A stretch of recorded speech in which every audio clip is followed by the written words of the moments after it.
जय हिंद दोस्तों, मैं शिवम गुप्ता स्वागत करता हूं आपका अपने परिवार रोजगार विद अंकित पर। उम्मीद करता हूं आप सभी अच्छे होंगे, बेहतरीन होंगे, जिंदाबाद होंगे, एकदम शानदार होंगे। एक बार आप सभी प्यारे साथी बताएंगे आप सभी कैसे हैं। Very very very good morning, Radhe Radhe, जय श्री कृष्णा, जय हिंद, जय मां सरस्वती। सभी दोस्तों को, सभी प्यारे साथी क्लास से जुड़ जाएंगे, बताएंगे आप सभी कैसे हैं और क्या मेरी वॉइस और वीडियो आप सभी तक प्रॉपर तरह से पहुंच पा रही है या नहीं। एक बार सभी दोस्तों, सभी प्यारे साथी कंफर्म करेंगे, फिर शुरू करते हैं हम यहाँ पर एक शानदार, एक बेहतरीन, एक लाजवाब क्लास प्यारे बच्चे, जो कि रहने वाली है आपकी दिल्ली पुलिस के लिए मिक्स क्वेश्चन का प्रैक्टिस सेट नंबर 1।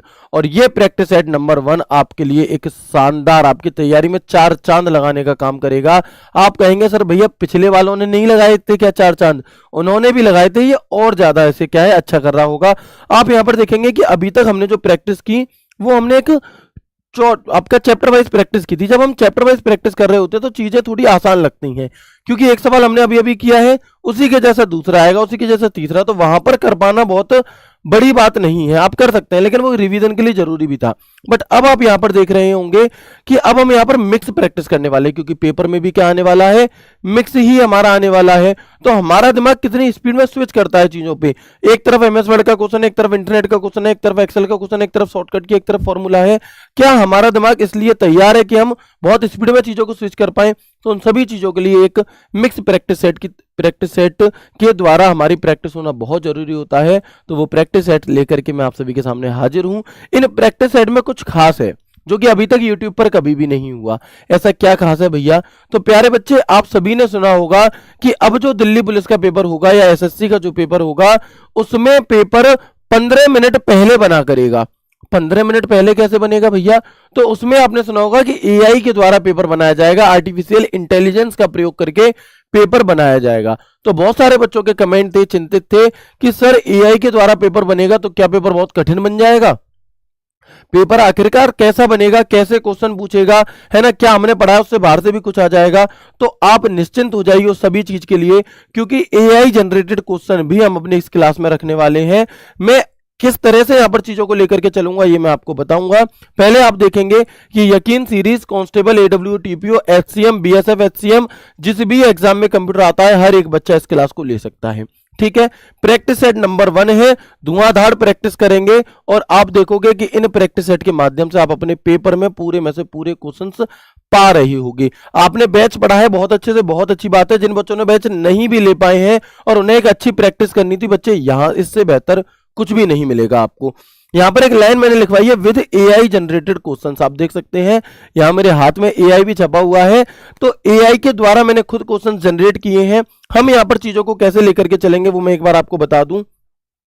देखिए, जब भी हमारा सबसे पहले किसी भी सिलेक्शन को लेने के लिए, किसी भी जॉब की जब आप तैयारी करते हो, तो सबसे पहला हमारा काम होता है कि पहले तो हम क्या कर लें मेरे दोस्त, आपका उस एग्जाम का सिलेबस कंप्लीट कर लें, जो कि आप में से मैक्सिमम बच्चों ने कर लिया होगा। अगर नहीं भी किया है, अगर आपका सिलेबस 50% तक भी कंप्लीट है, तो मेरे भाई आप इन प्रैक्टिस सेट को ले सकते हो, पहली चीज। इसके बाद क्या कहा जाता है कि सिलेबस कंप्लीट करने के बाद बार बार रिवीजन किया जाए। रिवीजन आप खुद भी कर रहे होंगे, इन क्लासेस के माध्यम से मैं भी आपको कराऊंगा। इसके बाद आपसे कहा जाता है कि पीवाईक्यू जरूर लगाओ, है ना। आप सभी ने सुना होगा कि पीवाईक्यू जरूर लगाने चाहिए, और बच्चे पीवाईक्यू की किताबें भी खरीदते हैं। तो भैया मैं कहूंगा तुम्हें कोई किताब पीवाईक्यू की नहीं खरीदनी। यहां पर आप देखोगे कि इस क्लास में मैं कंप्यूटर के पीवाईक्यू आपको करा रहा हूं साथ में। अब क्या भैया, जैसा पेपर पहले पूछा था बिल्कुल वैसा ही अब पूछेगा? अरे चाचा, अगर पहले जैसा पूछा था वैसा ही अब पूछना होता तो फिर बात ही क्या है। तो जो मोस्ट एक्सपेक्टेड क्वेश्चन हो सकते हैं, यही चीज हमने पहले वाले दिल्ली पुलिस में भी की थी 2023 में। आज बच्चे पहली क्लास है तो थोड़ी सी बात मैं करूंगा, इसके बाद आगे के प्रैक्टिस सेट में नहीं होगी। थोड़ा ध्यान से समझिएगा कि जैसा पेपर इससे पहले आया था 2023 में, क्या वैसा ही आएगा? नहीं भैया, ये बात एग्जामिनर भी जानता है कि इससे पहले वाले जो आपका पेपर हुआ था उसमें हर बच्चा शिवम सर से पढ़ करके 8, 9, 10 करके आया था। तो एग्जामिनर को ये बात पता लग गई। अब वो कहीं ना कहीं क्या है, लेवल को अप करेगा। तो एग्जामिनर जहां पे सोचेगा उससे एक लेवल अप करके हम सोच करके चलेंगे, चीजों को एक अच्छे लेवल की तैयारी करके चलेंगे। अगर थोड़ा सरल पूछ लेता है कोई दिक्कत नहीं है, अगर कठिन पूछेगा तो उसके लिए तो हम यहां पर बैठे ही हैं। तो हम एक अच्छे लेवल की तैयारी करके चलेंगे। तो मैं यहां पर इस प्रैक्टिस सेट में टोटल 20 क्वेश्चंस आपको कराया करूंगा। कितने प्यारे बच्चे? टोटल 20 सवाल, हम 20 सवाल यहां पर करेंगे और ये 20 सवाल आपको 100 क्वेश्चन की जानकारी देंगे। ये बात आपको फील होगी आज के इस प्रैक्टिस सेट को करने के बाद। ठीक है, इन 20 क्वेश्चंस में हम कैसे करेंगे कि 10 क्वेश्चन तो हम करेंगे प्रीवियस ईयर, 10 क्वेश्चन हमारे रहेंगे प्रीवियस ईयर क्वेश्चन, जिन्हें लगा करके आपको यह महसूस होगा कि जो भी आपने तैयारी की है, जो भी आपने अभी तक तैयारी की है, जितना आपने सिलेबस कंप्लीट किया है, उतने मात्र पढ़ने से ही आप किसी भी दिल्ली पुलिस के प्रीवियस ईयर को फोड़ने के लिए तैयार हो चुके हो। इससे आपके अंदर एक कॉन्फिडेंस आएगा। ठीक है, इसमें आपका स्कोर अच्छा होना ही होना चाहिए, यह आपकी जिम्मेदारी है। इसके बाद हम यहां पर बात करेंगे कि जो 10 क्वेश्चन होंगे मेरे, वो होंगे प्यारे बच्चे ये वाले मोस्ट एक्सपेक्टेड। हो सकता है कि इन 10 क्वेश्चंस में से तुम सवालों को ना बना पाओ, 10 के 10 तो नहीं, लेकिन ऐसा जरूर हो सकता है कि इन 10 क्वेश्चन में से यहां पे तुम 10 के 10 कर जाओगे, लेकिन ये जो 10 क्वेश्चन होंगे प्यारे बच्चे, इनमें से 3 से 4 क्वेश्चन जरूर तुम्हें ऐसे मिलेंगे जिन्हें तुम नहीं कर पाओगे या तुम्हें थोड़ा सा दिमाग लगाना पड़ेगा। तो इन 10 क्वेश्चन से तुम्हें बिल्कुल भी घबराना नहीं है कि भैया मैंने तो पूरा सिलेबस कंप्लीट कर लिया फिर भी मुझे चीजें नहीं आ रही, क्योंकि इनमें एक आध क्वेश्चन में मिसलिनियस का भी रखूंगा, है ना, जो सिलेबस का ऐसा नहीं होगा। बट एक एक प्रैक्टिस सेट में एक एक क्वेश्चन करते हुए जब हम 50 प्रैक्टिस सेट कर लेंगे तो 50 से 100 क्वेश्चन हमारे पास ऐसे भी होंगे मिसलिनियस टॉपिक जहां से क्वेश्चन पूछा जा सकता है। तो हम भैया देखो, एक कट ऑफ जो होती है ना, वो हमेशा ही एवरेज से थोड़ी अप लगती है। क्यों लगती है भैया एवरेज से थोड़ी सी अप?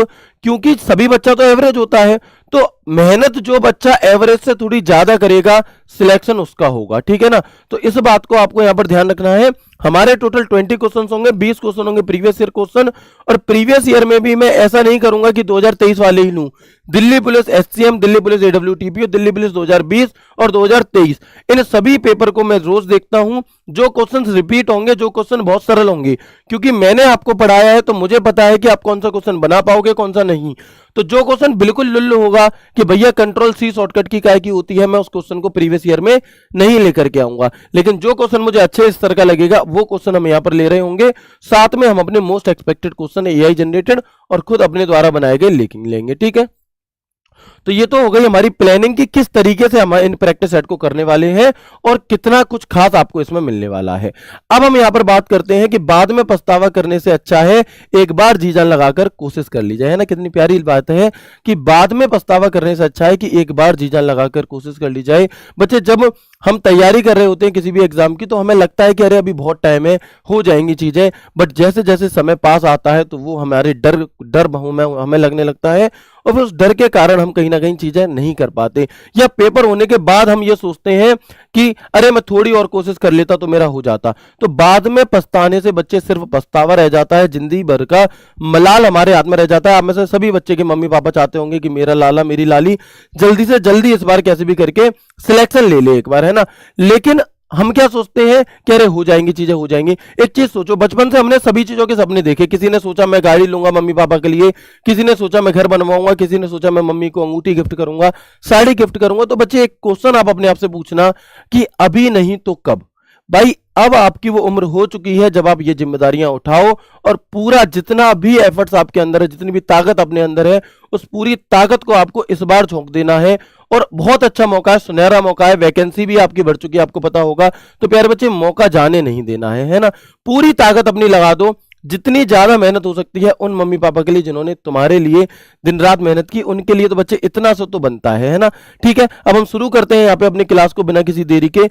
मतलब मलाल नहीं रहना चाहिए दिल में, है ना, मलाल बिल्कुल भी नहीं रहना चाहिए। पेपर देने के बाद आप कहो कि भैया मैंने पेपर को फोड़ दिया। ठीक है, यहां पर मैं आपको एक टाइम टेबल दिखाना चाहूंगा जिसमें मैथ्स की क्लास आकाश शर्मा सर करा रहे हैं। और आप सभी को पता है कि आकाश सर बहुत ही शानदार तरीके से बिल्कुल जिस बच्चे को जीरो से हीरो लेकर के चल रहे हैं, हर तरीके के क्वेश्चन। और सर भी, जैसे मैंने यहाँ पर एआई जनरेटेड क्वेश्चन बनाए, ऐसे ही सर भी आप लोग प्रैक्टिस सेट ले रहे हैं, सर भी क्वेश्चन बेहतरीन तरह से बना रहे हैं।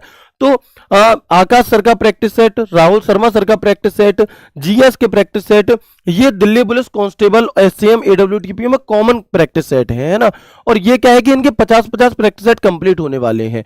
तो अब ये सभी टीचर हमारे क्या करेंगे, राहुल शर्मा सर, पारुल मैम एक नए तरीके से इन प्रैक्टिस सेट को लेकर के आएंगे। जब 50-50 पूरे हो जाएंगे उसके बाद चैप्टर वाइज, तो वो सभी प्रैक्टिस सेट आपको लेने हैं। अगर आपने इससे पहले के प्रैक्टिस सेट नहीं कर पाई, मेरे भी जो 12 प्रैक्टिस सेट थे, अगर आप नहीं कर पाए हो बाद में कवर कर लेना। लेकिन अब जो आज से शुरू हो रहा है ये आपका एक भी नहीं छूटना चाहिए। ये आपकी जिम्मेदारी है। नोट्स नहीं बनाने प्यारे बच्चे, नोट्स के बारे में भी मैं आपको बता दूं। बाकी सौरभ सर बहुत अच्छे तरीके से एडब्ल्यू टीपीओ वाले बच्चों के लिए साइंस करा रहे हैं, इस क्लास को आपको जरूर जुड़ना चाहिए। शाम 7 बजे ये क्लास होती है।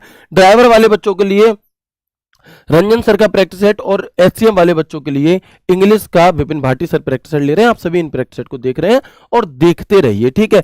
नोट्स के बारे में मैं आपको बताना चाहूंगा सिर्फ कि इन सभी प्रैक्टिस सेट के नोट्स प्यारे बच्चे आपको नहीं बनाने हैं, नोट्स आपको नहीं बनाने हैं। अगर आपने कोई बैच नहीं लिया है तो, अगर आपने मुझसे कभी कुछ भी नहीं पढ़ा तो आप नोट्स बना सकते हो, आपको इन क्वेश्चंस, इन चैप्टर से क्वेश्चन देखने के लिए मिलेंगे।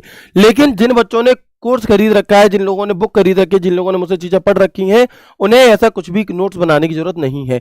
फिर क्या करने की जरूरत है? इन 20 क्वेश्चंस में से मैंने आपसे कहा कि 2 से 3 क्वेश्चन आपको जरूर ऐसे देखने के लिए मिलेंगे जिनके बारे में आपको कोई भी जानकारी नहीं है, ना किसी बुक में है, ना किसी नोट्स में है। आप कहोगे कि भैया ये चैप्टर तो आपने हमें पढ़ाया भी नहीं, ऐसे भी चैप्टर आएंगे। तो उनको आप एक कॉपी ले लो, रजिस्टर ले लो, जो भी लो, और उनमें वन लाइनर के तौर पर उन चीजों को लिखते जाना। जिस दिन तुम्हारा प्रैक्टिस सेट, जिस दिन तुम्हारा पेपर होगा, तुम्हें 400 से 500 वन लाइनर ऐसे मिल जाएंगे जो बाकी किसी भी बच्चे के पास नहीं होंगे। और इन में से अगर 2 क्वेश्चन भी फंस गए मिसलीनियस, तो प्यारे बच्चे ये आपको बहुत ऊपर लेकर के जाएंगे, है ना। आपने देखा होगा जब हम पेपर देते हैं, मॉक टेस्ट देते हैं, तो कुछ क्वेश्चन ऐसे होते हैं जिन्हें 10% बच्चों ने ही किया होता है, और वो 10% वाला क्वेश्चन ही तुम्हें रैंक कर बना देता है। तो इसलिए आप इन क्वेश्चंस को उतारना। बाकी वो बच्चे जिन्होंने कोई बैच नहीं खरीदा, कुछ भी नहीं पढ़ा, वो बच्चे नोट्स बना लेंगे, ठीक है। अब हम बिना किसी देरी के शुरू करते हैं आज की क्लास का पहला सवाल। क्वेश्चन नंबर 1 आपसे क्या कहना चाह रहा है, इसे समझेंगे, ठीक है। चलो, आज हमारी पहली क्लास थी, इसलिए इतनी सी बात करना जरूरी थी प्यारे बच्चे। रोज हमारी ये बातचीत नहीं होगी, लेकिन क्वेश्चन के लेवल आपको शानदार मिलेंगे। आज जो मैंने यहाँ पर पेपर उठाया है वो डीपीएचसीएम का उठाया है, Delhi police head constable ministerial. तो जो आपके एडब्ल्यू टीपीओ वाले बच्चे हैं या कांस्टेबल वाले बच्चे हैं, उन दोनों का ही लेवल इसमें क्लियर हो जाएगा, क्योंकि ये पेपर इन तीनों वैकेंसीज में सबसे अच्छे स्तर का आता है। तो सबसे पहले सवाल का उत्तर आप मुझे बताएंगे। 10 क्वेश्चन ऐसे होंगे, आराम से बनेंगे। उसके बाद जैसा मुझे लगता है कि एग्जामिनर अब इस तरीके के क्वेश्चन पर जा सकता है, वो लेवल आपको देखने के लिए मिलेगा। तो एमएस एक्सेल में 2010 में रिबन बार में खाली जगह टैब में हाइड ऑप्शन कहां होता है? हाइड का जो ऑप्शन है ये कहां मौजूद होता है, ये आपसे पूछा है। तो सबसे पहले क्या ओपन करेंगे? एक्सेल। एक्सेल को अगर हमें रन कमांड डायलॉग बॉक्स से ओपन करना है तो हम कौन सी कमांड यहां पर पुट करते हैं, मुझे आप बताइएगा। तो हम कहेंगे भैया यहां पर हम एक्सेल को क्या करते हैं, हम यहां पे एक्सेल टाइप करते हैं। हमारे कीबोर्ड का एल दिक्कत कर रहा है, तो हमने यहां पर ओके करा और आप देखेंगे एमएस एक्सेल मेरे सामने खुल करके प्यारे बच्चे क्या हो चुका है, ओपन हो चुका है। बट सवाल तो ये पूछा ही नहीं है, सवाल क्या पूछा है उसे देखेंगे, है ना। चलिए ठीक है, तो आप देखेंगे कि एमएस एक्सेल रिबन बार में हाइड का विकल्प कहां मिलता है। भैया फाइल में तो कहीं भी नहीं होता, क्योंकि मुझे पता है कि फाइल में मेरा क्या क्या मिलेगा। देखो ऑप्शन के थ्रू जाओ आप यहां पर जब ऑप्शन को देखोगे, मुझे पता है आप सभी ने उत्तर कर दिया है, बट फिर भी भैया फाइल टैब में क्या मिलता है, तो आप कहेंगे new, open, save, save as, print, है ना। ये वाली जो चीजें हैं ये हमें प्रिंट, प्रीव्यू, ऐसी सभी चीजें हमें देखने के लिए मिलती हैं हमारे फाइल में। क्लोज, इंफॉर्मेशन, एक्सपोर्ट, शेयर, है ना। तो ये तो उत्तर हो ही नहीं सकता, क्योंकि पूरा का पूरा ही हमने यहां पर उतार दिया, कोई दिक्कत नहीं है। तो क्लियर सी बात है भाई, ये तो उत्तर नहीं हो सकता, ठीक है। इंसर्ट टैब में क्या होता है, इंसर्ट टेबल कर लो, इंसर्ट चार्ट कर लो, इंसर्ट सेव कर लो, इंसर्ट हेडर फुटर कर लो, पेज नंबर कर लो, है ना, इंसर्ट इल्यूस्ट्रेशन कर लो, 3 मॉडल कर लो, सिंबल कर लो। इस प्रकार की जो चीजें होती हैं वो यहां मिलती हैं। डेटा टैब के अंदर हम कहेंगे हमें डेटा ग्रुप करने के लिए मिलता है, डेटा वैलिडेशन करने के लिए मिलता है, इस प्रकार की चीजें हमें देखने के लिए मिलती हैं। तो ये भी उत्तर नहीं है, ये भी उत्तर नहीं है, ये भी उत्तर नहीं है, बचा क्या? Option A is the right answer. कैसे और कहां, तो एक बार देखेंगे कि भैया ये है हमारा व्यू टैब, और इस व्यू टैब के अंदर क्या है, हमारा विंडो ग्रुप में हमें हाइड एंड अनहाइड 2 विकल्प देखने के लिए मिलते हैं। तो आप देख सकते हो हाइड का ऑप्शन, अनहाइड का ऑप्शन व्यू टैब के विंडो ग्रुप में है। कहां पर है, व्यू टैब के विंडो ग्रुप में प्यारे बच्चे ये है। तो ऑप्शन ए क्या है इस सवाल का बिल्कुल सही उत्तर हो जाएगा। आप कहेंगे सर ऐसे सवाल भी पूछे जाते हैं, जी हाँ पूछे जाते हैं। इसका क्या सॉल्यूशन है, तो इसका एक बेहतरीन तरीके से चार्ट मैंने आप लोगों को ऑलरेडी प्रोवाइड करवा रखा है। बट फिर भी जिन बच्चों के पास नहीं है, कल की क्लास में एक और ऐसा क्वेश्चन लेकर के आएंगे और उस चार्ट को मैं आपको कल की क्लास में प्रोवाइड करा दूंगा। तो उसे आप अपनी जहां पर भी लाइब्रेरी में जहां पर भी पढ़ते हो वहां पे एक बार चुपका लीजिएगा, जिससे कि आपको क्या हो जाएगा, जिससे कि आप हर समय उसे देखोगे तो अच्छे से चीजें याद हो जाएंगी। ठीक है, आगे बढ़ेंगे और देखेंगे। ये हो गया हमारा क्वेश्चन नंबर 1। क्वेश्चन नंबर 2 की बात करते हैं। क्या कह रहा है आपसे कि एमएस एक्सेल 2010 में खाली जगह फंक्शन किसी स्ट्रिंग में कैरेक्टर की कुल संख्या का विवरण देता है। The blank function in MS Excel 2010 return the total number of character in a string. शुरू के 10 क्वेश्चन कैसे होंगे प्यारे बच्चे, प्रीवियस ईयर होंगे। बाद के 10 क्वेश्चन मोस्ट एक्सपेक्टेड होंगे।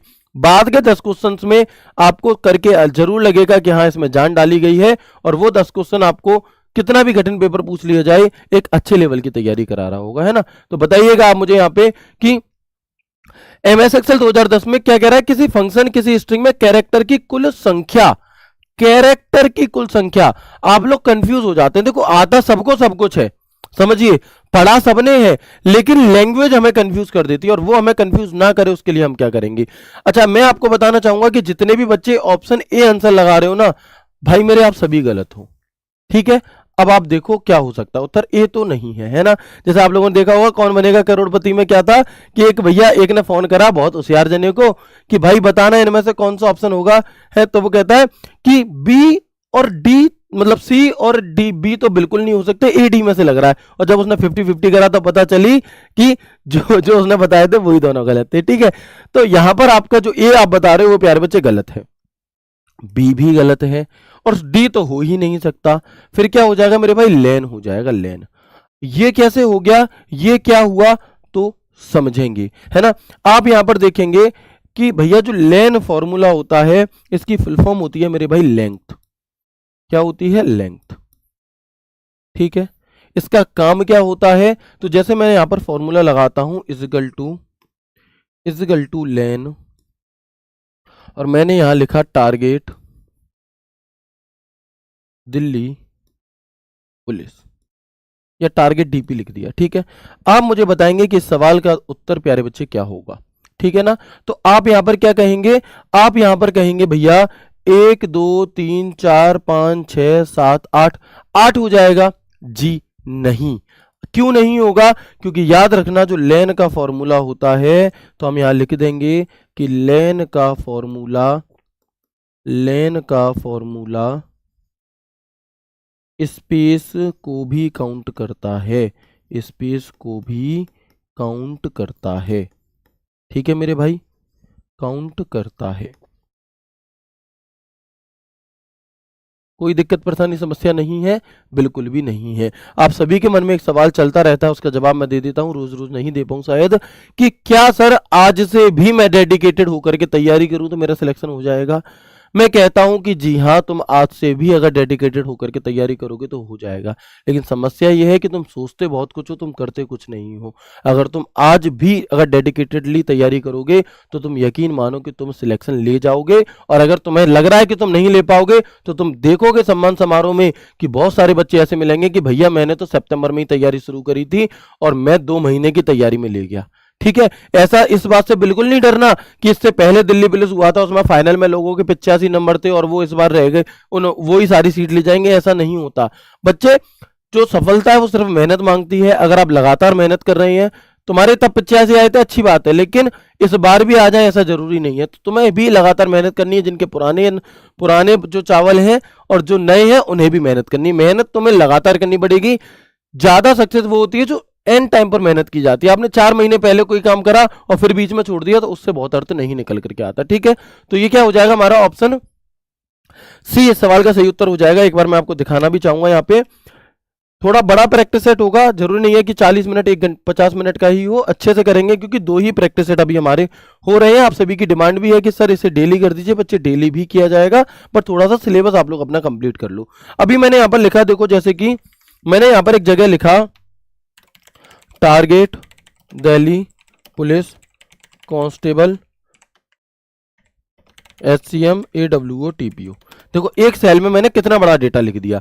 अब मुझे जानना है कि ये जो मैंने डेटा लिखा है इसमें क्या आएगा इसका, है ना। तो हम यहां पर देखेंगे equal to len bracket start कुल कितने कैरेक्टर हैं, तो इसकी सेल रेंज, इसका सेल एड्रेस क्या हो जाएगा, हम कहेंगे B2। तो मैं यहां लिख दूंगा B2 और B2 से मैंने इसका सेल एड्रेस दे दिया, ब्रैकेट बंद कर दिया, एंटर बटन दबाया, तो आप देखेंगे 41 उत्तर आ रहा है। क्यों आ रहा है 41 उत्तर, क्योंकि भैया इन सबको काउंट करोगे, स्पेस को काउंट करोगे, तो इसने क्या किया, इसने वही किया जो हमारे सवाल ने हमसे कहा कि भाई 2010 में फंक्शन किसी स्ट्रिंग में कैरेक्टर की कुल संख्या, कैरेक्टर यानी कि अक्षरों की कुल संख्या की बात यहां पर हो रही है। अगर भैया काउंट इफ कब होगा, तो यहां पर देखो 4 फॉर्मूले होते हैं और चारों को जड़ से खत्म कर देंगे अभी के अभी।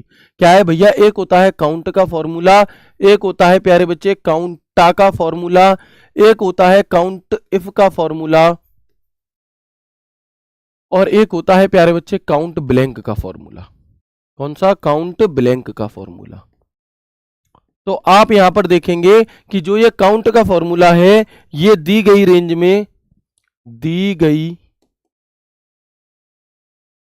में सिर्फ उन सेल को गिनता है जिनमें नंबर हो, सिर्फ नंबर्स वाली सेल की गिनती करता है, नंबर्स वाली सेल को गिनते हैं काउंट के फॉर्मूले, सेल की गिनती करता है, ठीक है। जबकि ये क्या करेगा काउंटा, तो दी गई रेंज में भरी हुई सेल, चाहे वो कैसी भी हो, है ना, चाहे उसमें कुछ भी लिखा हो, चाहे सिंबल हो, कुछ भी हो, बस भरी हुई हो, तो भरी हुई सेल की गिनती करता है। काउंट एफ का फॉर्मूला क्या होगा, दी गई रेंज में सिर्फ शर्त के अनुसार सेल की गिनती करता है, ठीक है, गिनती करता है। और काउंट ब्लैंक क्या होगा कि दी गई रेंज में खाली सेल की गिनती करता है, किसकी, तो हम कहेंगे खाली सेल की गिनती करता है। कैसे, तो एक बार देखिएगा ऐसे चारों फॉर्मूले एक बार में, और ये मोस्ट इंपॉर्टेंट फॉर्मूलों में से एक है, पूछे जा सकते हैं, अच्छे लेवल के फॉर्मूले हैं, ठीक है। हम यहां पर देखेंगे कि इजिकल टू, मैं यहां पर क्या है काउंट का फॉर्मूला आपको दिखाना चाहूंगा, एक बार थोड़ा छोटा कर लेते हैं स्क्रीन को। हमने देखो यहां पर अलग अलग जगह पे, एक मिनट जस्ट, देखो हमने यहां पर कुछ लिखा, यहाँ हमने लिख दिया आगरा, यहाँ हमने लिख दिया राधे, यहाँ हमने लिख दिया कृष्णा, यहाँ हमने लिख दिया सावन आ गया, ठीक है, XYZ कुछ भी, यहाँ हमने कुछ नंबर लिख दिया, यहाँ हमने कुछ नंबर लिख दिया, यहाँ कुछ लिख दिया, यहाँ कुछ लिख दिया, यहाँ कुछ, यहाँ हमने कुछ सिंबल बना दिए, सॉरी, यहाँ हमने कुछ सिंबल बना दिए, यहाँ हमने कुछ सिंबल बना दिए, और ऐसे करके, ठीक है ना।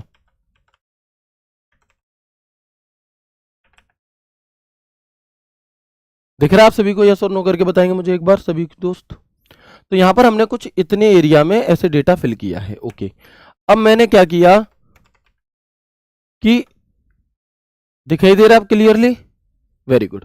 अब मैंने एक फॉर्मूला लगाया यहां पे, कौन सा फॉर्मूला है, काउंट का फॉर्मूला, कि equal to count bracket start, और मैंने रेंज दे दी कि A1 से लेकर के बताओ D7 तक, A1 से लेकर के D7 तक इस पूरी रेंज का उत्तर क्या आएगा। क्या आप मुझे बता सकते हैं उत्तर क्या आएगा, क्या आप मुझे बता सकते हैं इसका उत्तर क्या आएगा दोस्त, बताओ जल्दी से।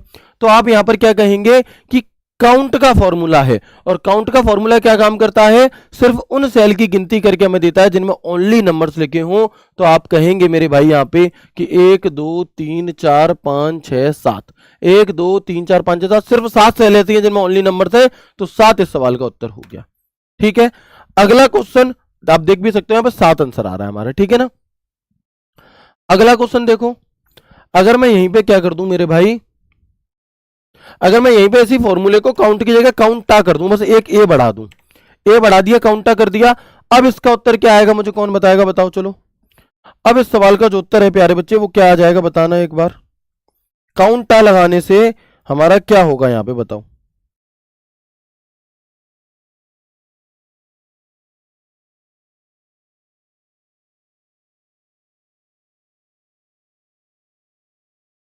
बिल्कुल ठीक है ना। तो हम क्या कहेंगे कि 1 2 3 4 5 6 7 8 9 10 11 12 13 14 15 16 17 18 18 उत्तर। अब ये सवाल मैं इतनी डिटेल में क्यों जा रहा हूं, इसके कोई कारण तो होगा भाई, है ना। तो प्यारे बच्चे इसका कारण ये है कि एग्जामिनर अब आपसे सवाल ऐसे पूछेगा कि आपको दे देगा इसका स्क्रीनशॉट ऐसे करके, और इस स्क्रीनशॉट को आपको रख देगा आपके सामने यहां, और आपसे कहेगा कि दिए गए एमएस एक्सेल सीट का अध्ययन करें। क्या कहेगा? आपसे कहेगा कि दिए गए एमएस एक्सेल सीट का अध्ययन करें, और फिर नीचे दिए गए फॉर्मूला के अनुसार अगर इस फॉर्मूले को इस सीट पे लगाया जाए तो बताओ उत्तर क्या आएगा। मैंने लगा दिया A1 से लेकर के रेंज दे दी मैंने क्या, D7 की।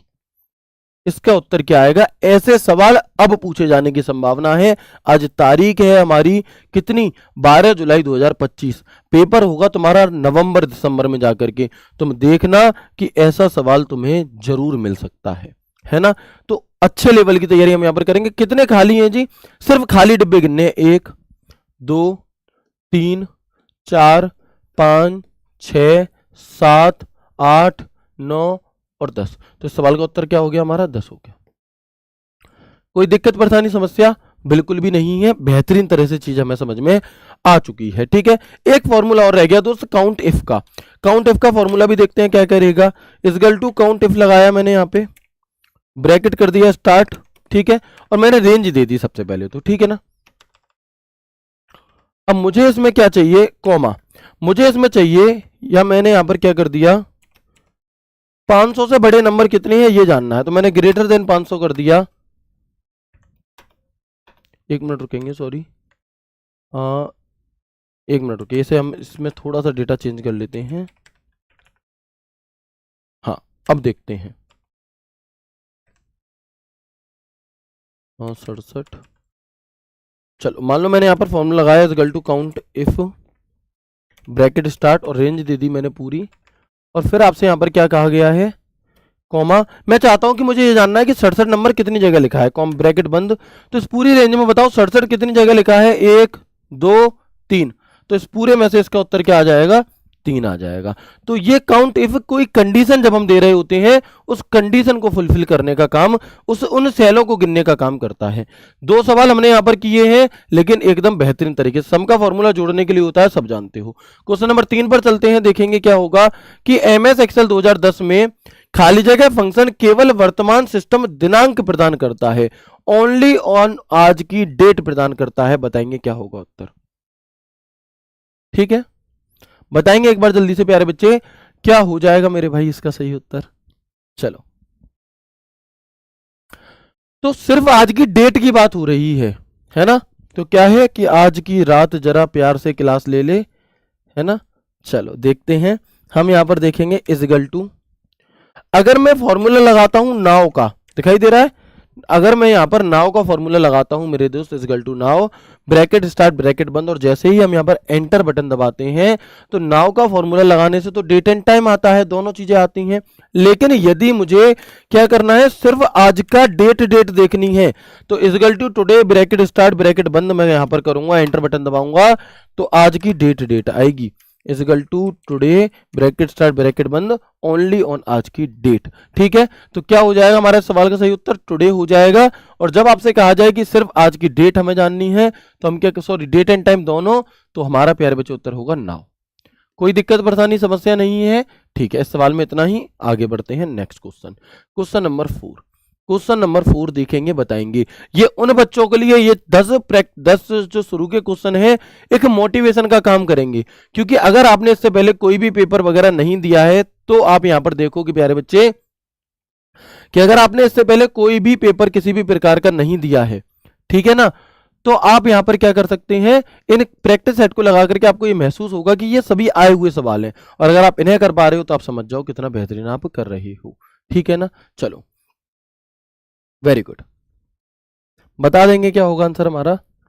एमएस एक्सेल 2010 में खाली जगह का उपयोग सीट के भीतर कॉलम को छुपाते हैं, यानी कि छुपाने के लिए किया था, यानी कि कॉलम हाइड करने की शॉर्टकट की पूछ रहा है। कितनी बार आपको रिवाइज करा रखी है, हम कहेंगे भैया कंट्रोल 0 जो शॉर्टकट की है, ये हमारी होती है किस लिए, कंट्रोल 0 शॉर्टकट की होती है कॉलम को हाइड करने के लिए, कॉलम को हाइड करने के लिए, और कंट्रोल 9 शॉर्टकट की होती है रो हाइड करने के लिए। अगर मैं बात करूं कॉलम को अनहाइड करने के लिए, अगर मैं बात करूं कॉलम को अनहाइड करने के लिए या फिर रो को अनहाइड करने के लिए, तो शॉर्टकट की क्या होगी आप मुझे बताएंगे।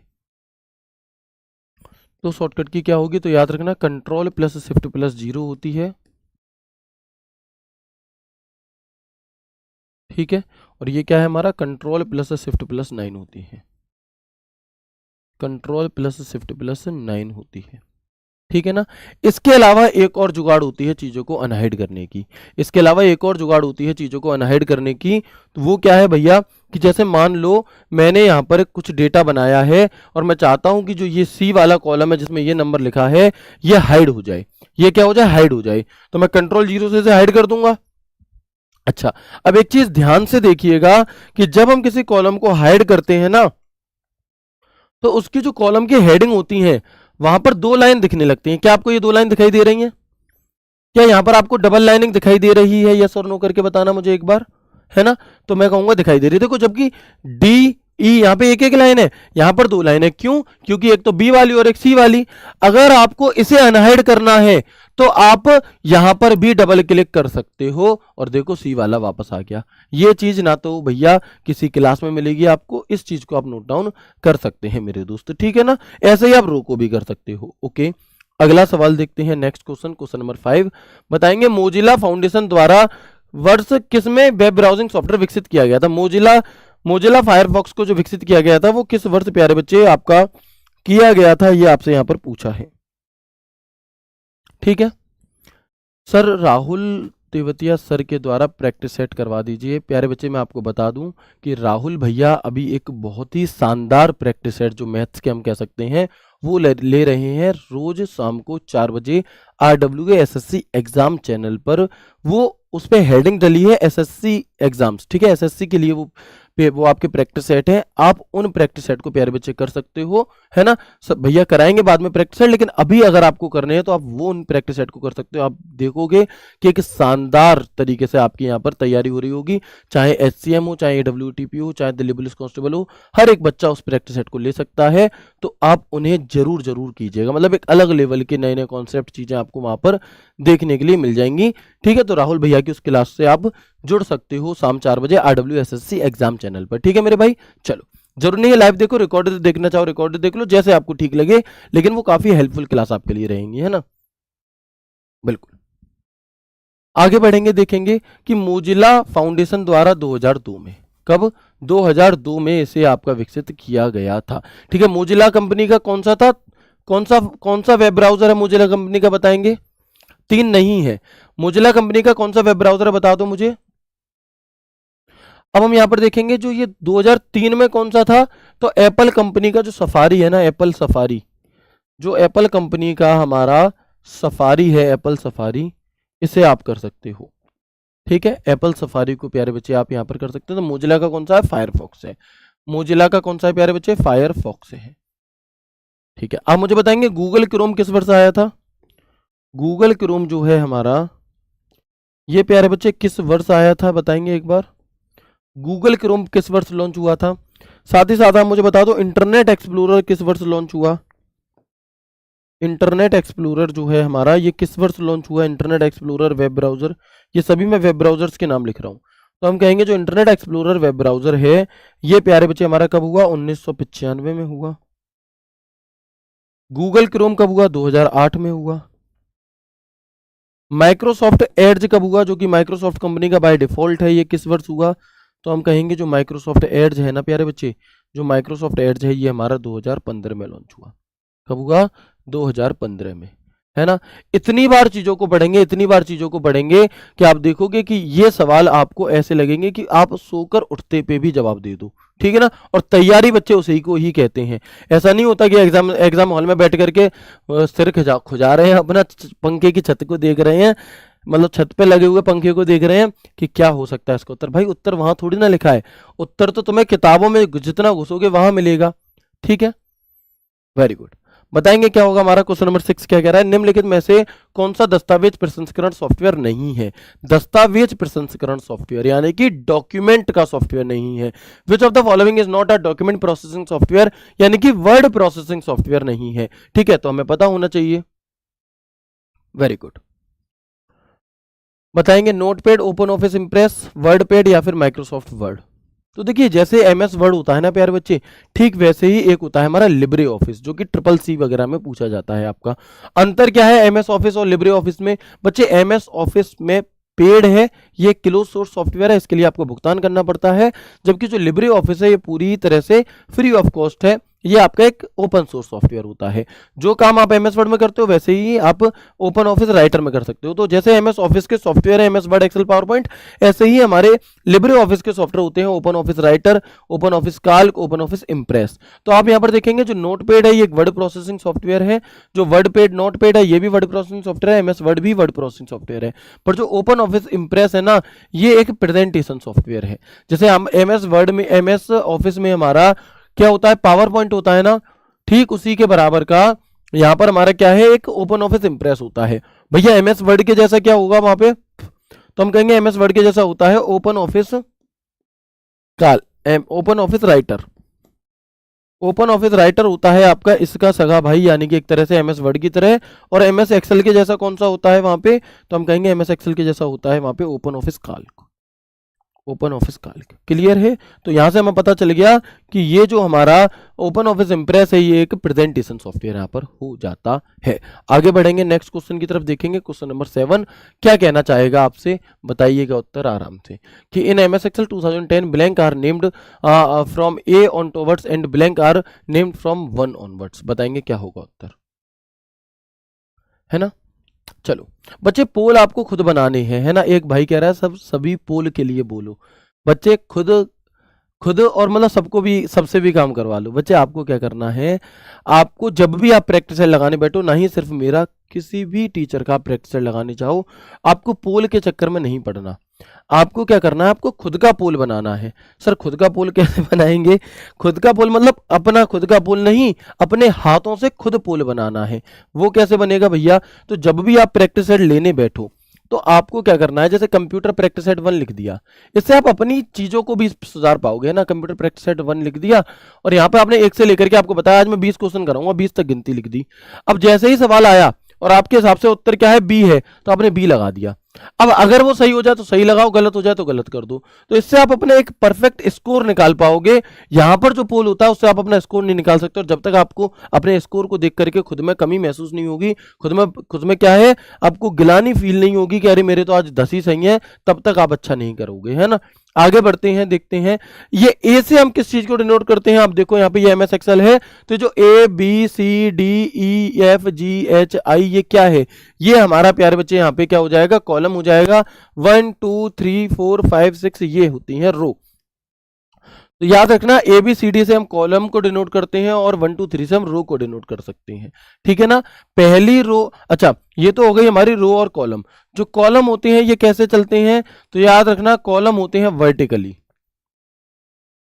है ना। वर्टिकली ये एक पूरा ऐसे कॉलम होगा। और रो कैसी होती है, हॉरिजॉन्टल। रो कैसी होती है हमारी, तो हम कहेंगे हॉरिजॉन्टली होती है। रो कैसी होगी दोस्त मेरे, हॉरिजॉन्टली यहां पर कुछ इस प्रकार की होती है, ठीक है जी। अच्छा किसी भी सेल का सेल एड्रेस कैसे बनता है, देखो जब भी कोई एड्रेस लिखा जाता है ना, तो उसे लिखने का एक फॉर्मेट होता है, एक तरीका होता है। ऐसा नहीं है कि आप अगर आपने पते, अपने घर का पता बताओगे तो आप सबसे पहले इंडिया बताओगे कि इंडिया में, उत्तर प्रदेश में, और फिर ऐसे ऐसे करके नहीं बताओगे।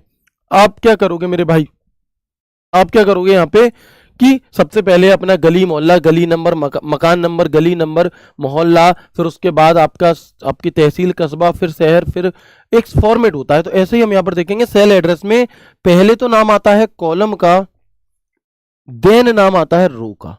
यानी कि हमेशा याद रखना कि वही सेल एड्रेस सही माना जाएगा जिसमें पहले कॉलम होगा बाद में रो होगा। अगर किसी में पहले रो बाद में कॉलम है तो गलत हो जाएंगी चीजें, ठीक है। इसके अलावा किसी भी सेल का सेल एड्रेस हमें कहां दिखाई देता है, ये मुझे कौन बताएगा। किसी भी सेल का जो सेल एड्रेस होता है ये हमें प्यारे बच्चे कहां पर दिखाई देता है, तो आप क्या कहिएगा, आप कहेंगे कि किसी भी सेल का सेल एड्रेस मेरे भाई हमें नेम बॉक्स में दिखाई देता है। और जब भी हम अपने एमएस एक्सेल को ओपन करते हैं बाय डिफॉल्ट हमें नेम बॉक्स में क्या दिखाई देगा, बाय डिफॉल्ट A1 सिलेक्ट मिलता है हमें, है ना, क्योंकि ये हमारी पहली ही सेल होती है। भैया सेल क्या चीज है? क्या ये रिमोट में डाले वाले सेल है का? नहीं भैया, ये रिमोट में डालने वाले सेल नहीं है। जब रो व कॉलम के मिलने से एक बॉक्स का निर्माण होता है ना, जैसे आप देखोगे कि रो व कॉलम के मिलने से जो बॉक्स बन रहे होते हैं छोटे छोटे, इन बॉक्स को ही, इन डिब्बों को ही, इन इन इनको हम यहाँ पर सेल कहते हैं। यानी कि रो व कॉलम के इंटरसेक्शन से मिलने वाले बॉक्स को हम सेल कह रहे होते हैं। क्लियर है? आगे बढ़ेंगे, आगे बढ़ेंगे और देखेंगे क्वेश्चन नंबर 8 यहाँ पर क्या होगा। ठीक है, कि बताएंगे मनमाने डेटा को संग्रहित करने और संचारित करने और पुनर्निर्माण के लिए उपयोग की जाने वाली मार्कअप भाषा और फाइल प्रारूप को हम किस रूप में जानते हैं? बताएंगे मेरे भाई, है ना। अब इस सवाल को आप में से ज्यादातर बच्चे करेंगे गलत, है ना, जो कि कर भी रहे हैं, कोई दिक्कत नहीं। मैंने क्या कहा कि आपको मैं अगर वही क्वेश्चन कराता रहूं जो तुम सब के सब कर लो, तो भाई फिर फायदा ही क्या रहेगा हमें इन चीजों को करने का? फिर तो वो तो तुम्हें आता ही है। हम कुछ क्वेश्चन ऐसे भी लाएंगे जो तुम्हें नहीं आते, और उससे तुम्हें डिमोटिवेट नहीं होना, उससे तुम्हें खुश होना है कि मैंने आज कुछ नया सीखा। समझ रहे हो? बच्चा क्या करता है कि उस प्रैक्टिस सेट को जरूर लगाना चाहता है जो सब्जेक्ट उसका बहुत अच्छा है, ठीक है, लेकिन जो कमजोर है उसे पढ़ना ही नहीं चाहता। भाई तुम्हारा सिलेक्शन तो वही कराएगा जो कमजोर है, उसे स्ट्रॉन्ग करोगे तब, ठीक है ना। तो HTML जो लोग आंसर कर रहे हैं वो गलत है। इसकी फुल फॉर्म होती है हमारी हाइपर टेक्स्ट मार्कअप लैंग्वेज। भाई मेरे, ये तो एक लैंग्वेज है। क्या यहां पर कहीं भी लैंग्वेज की बात हुई है? नहीं हुई है। ये कह रहा है कि एक ऐसी फाइल, तो भाई हम यहां पर क्या करेंगे? XML, ठीक है, XML हमारा इसका सही उत्तर होगा। तो मैंने जो वन लाइनर बताया था, आज के 10 सवालों में से इस एक वन लाइनर को आप लगा सकते हो, ठीक है। अगला सवाल देखो, निम्नलिखित में से कौन सा सिंबल प्रतीक ईमेल पते में उपयोग किया जाना चाहिए? है ना, ईमेल पते में क्या किया जाना चाहिए? आपका प्रयोग किया जाना चाहिए। विच of the following symbol should be used in email address? इनमें से कौन सा एक सिंबल ऐसा है जो होना ही होना चाहिए, बिना उसके कोई काम बनने का ही नहीं है?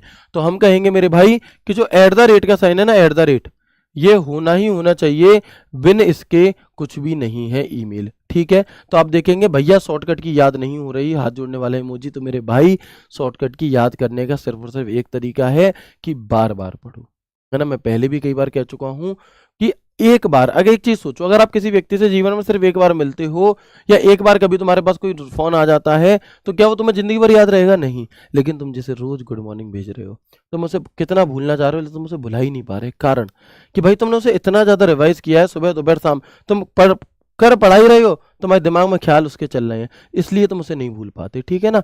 तो तुम भैया क्या करो, अगर तुम्हें शॉर्टकट की याद करनी तो बार बार पढ़ो। तुम दांत मांज रहे हो लेकिन तुम्हें दिमाग में शॉर्टकट की चल रही हो, तब शॉर्टकट की याद होंगी। भाई उनकी भी तो कोई वैल्यू है ना, कि तुम देख रहे नहीं हो उनकी तरफ और वो तुम्हें याद हो जाए। ऐसे थोड़ी ना होता है मेरे भाई, ठीक है। समय मांगता है, चाहे वो कोई दोस्त हो तुम्हारा, चाहे वो कोई महिला मित्र हो, चाहे कोई वो पुरुष मित्र हो, भैया हर किसी को आज के टाइम पर समय चाहिए।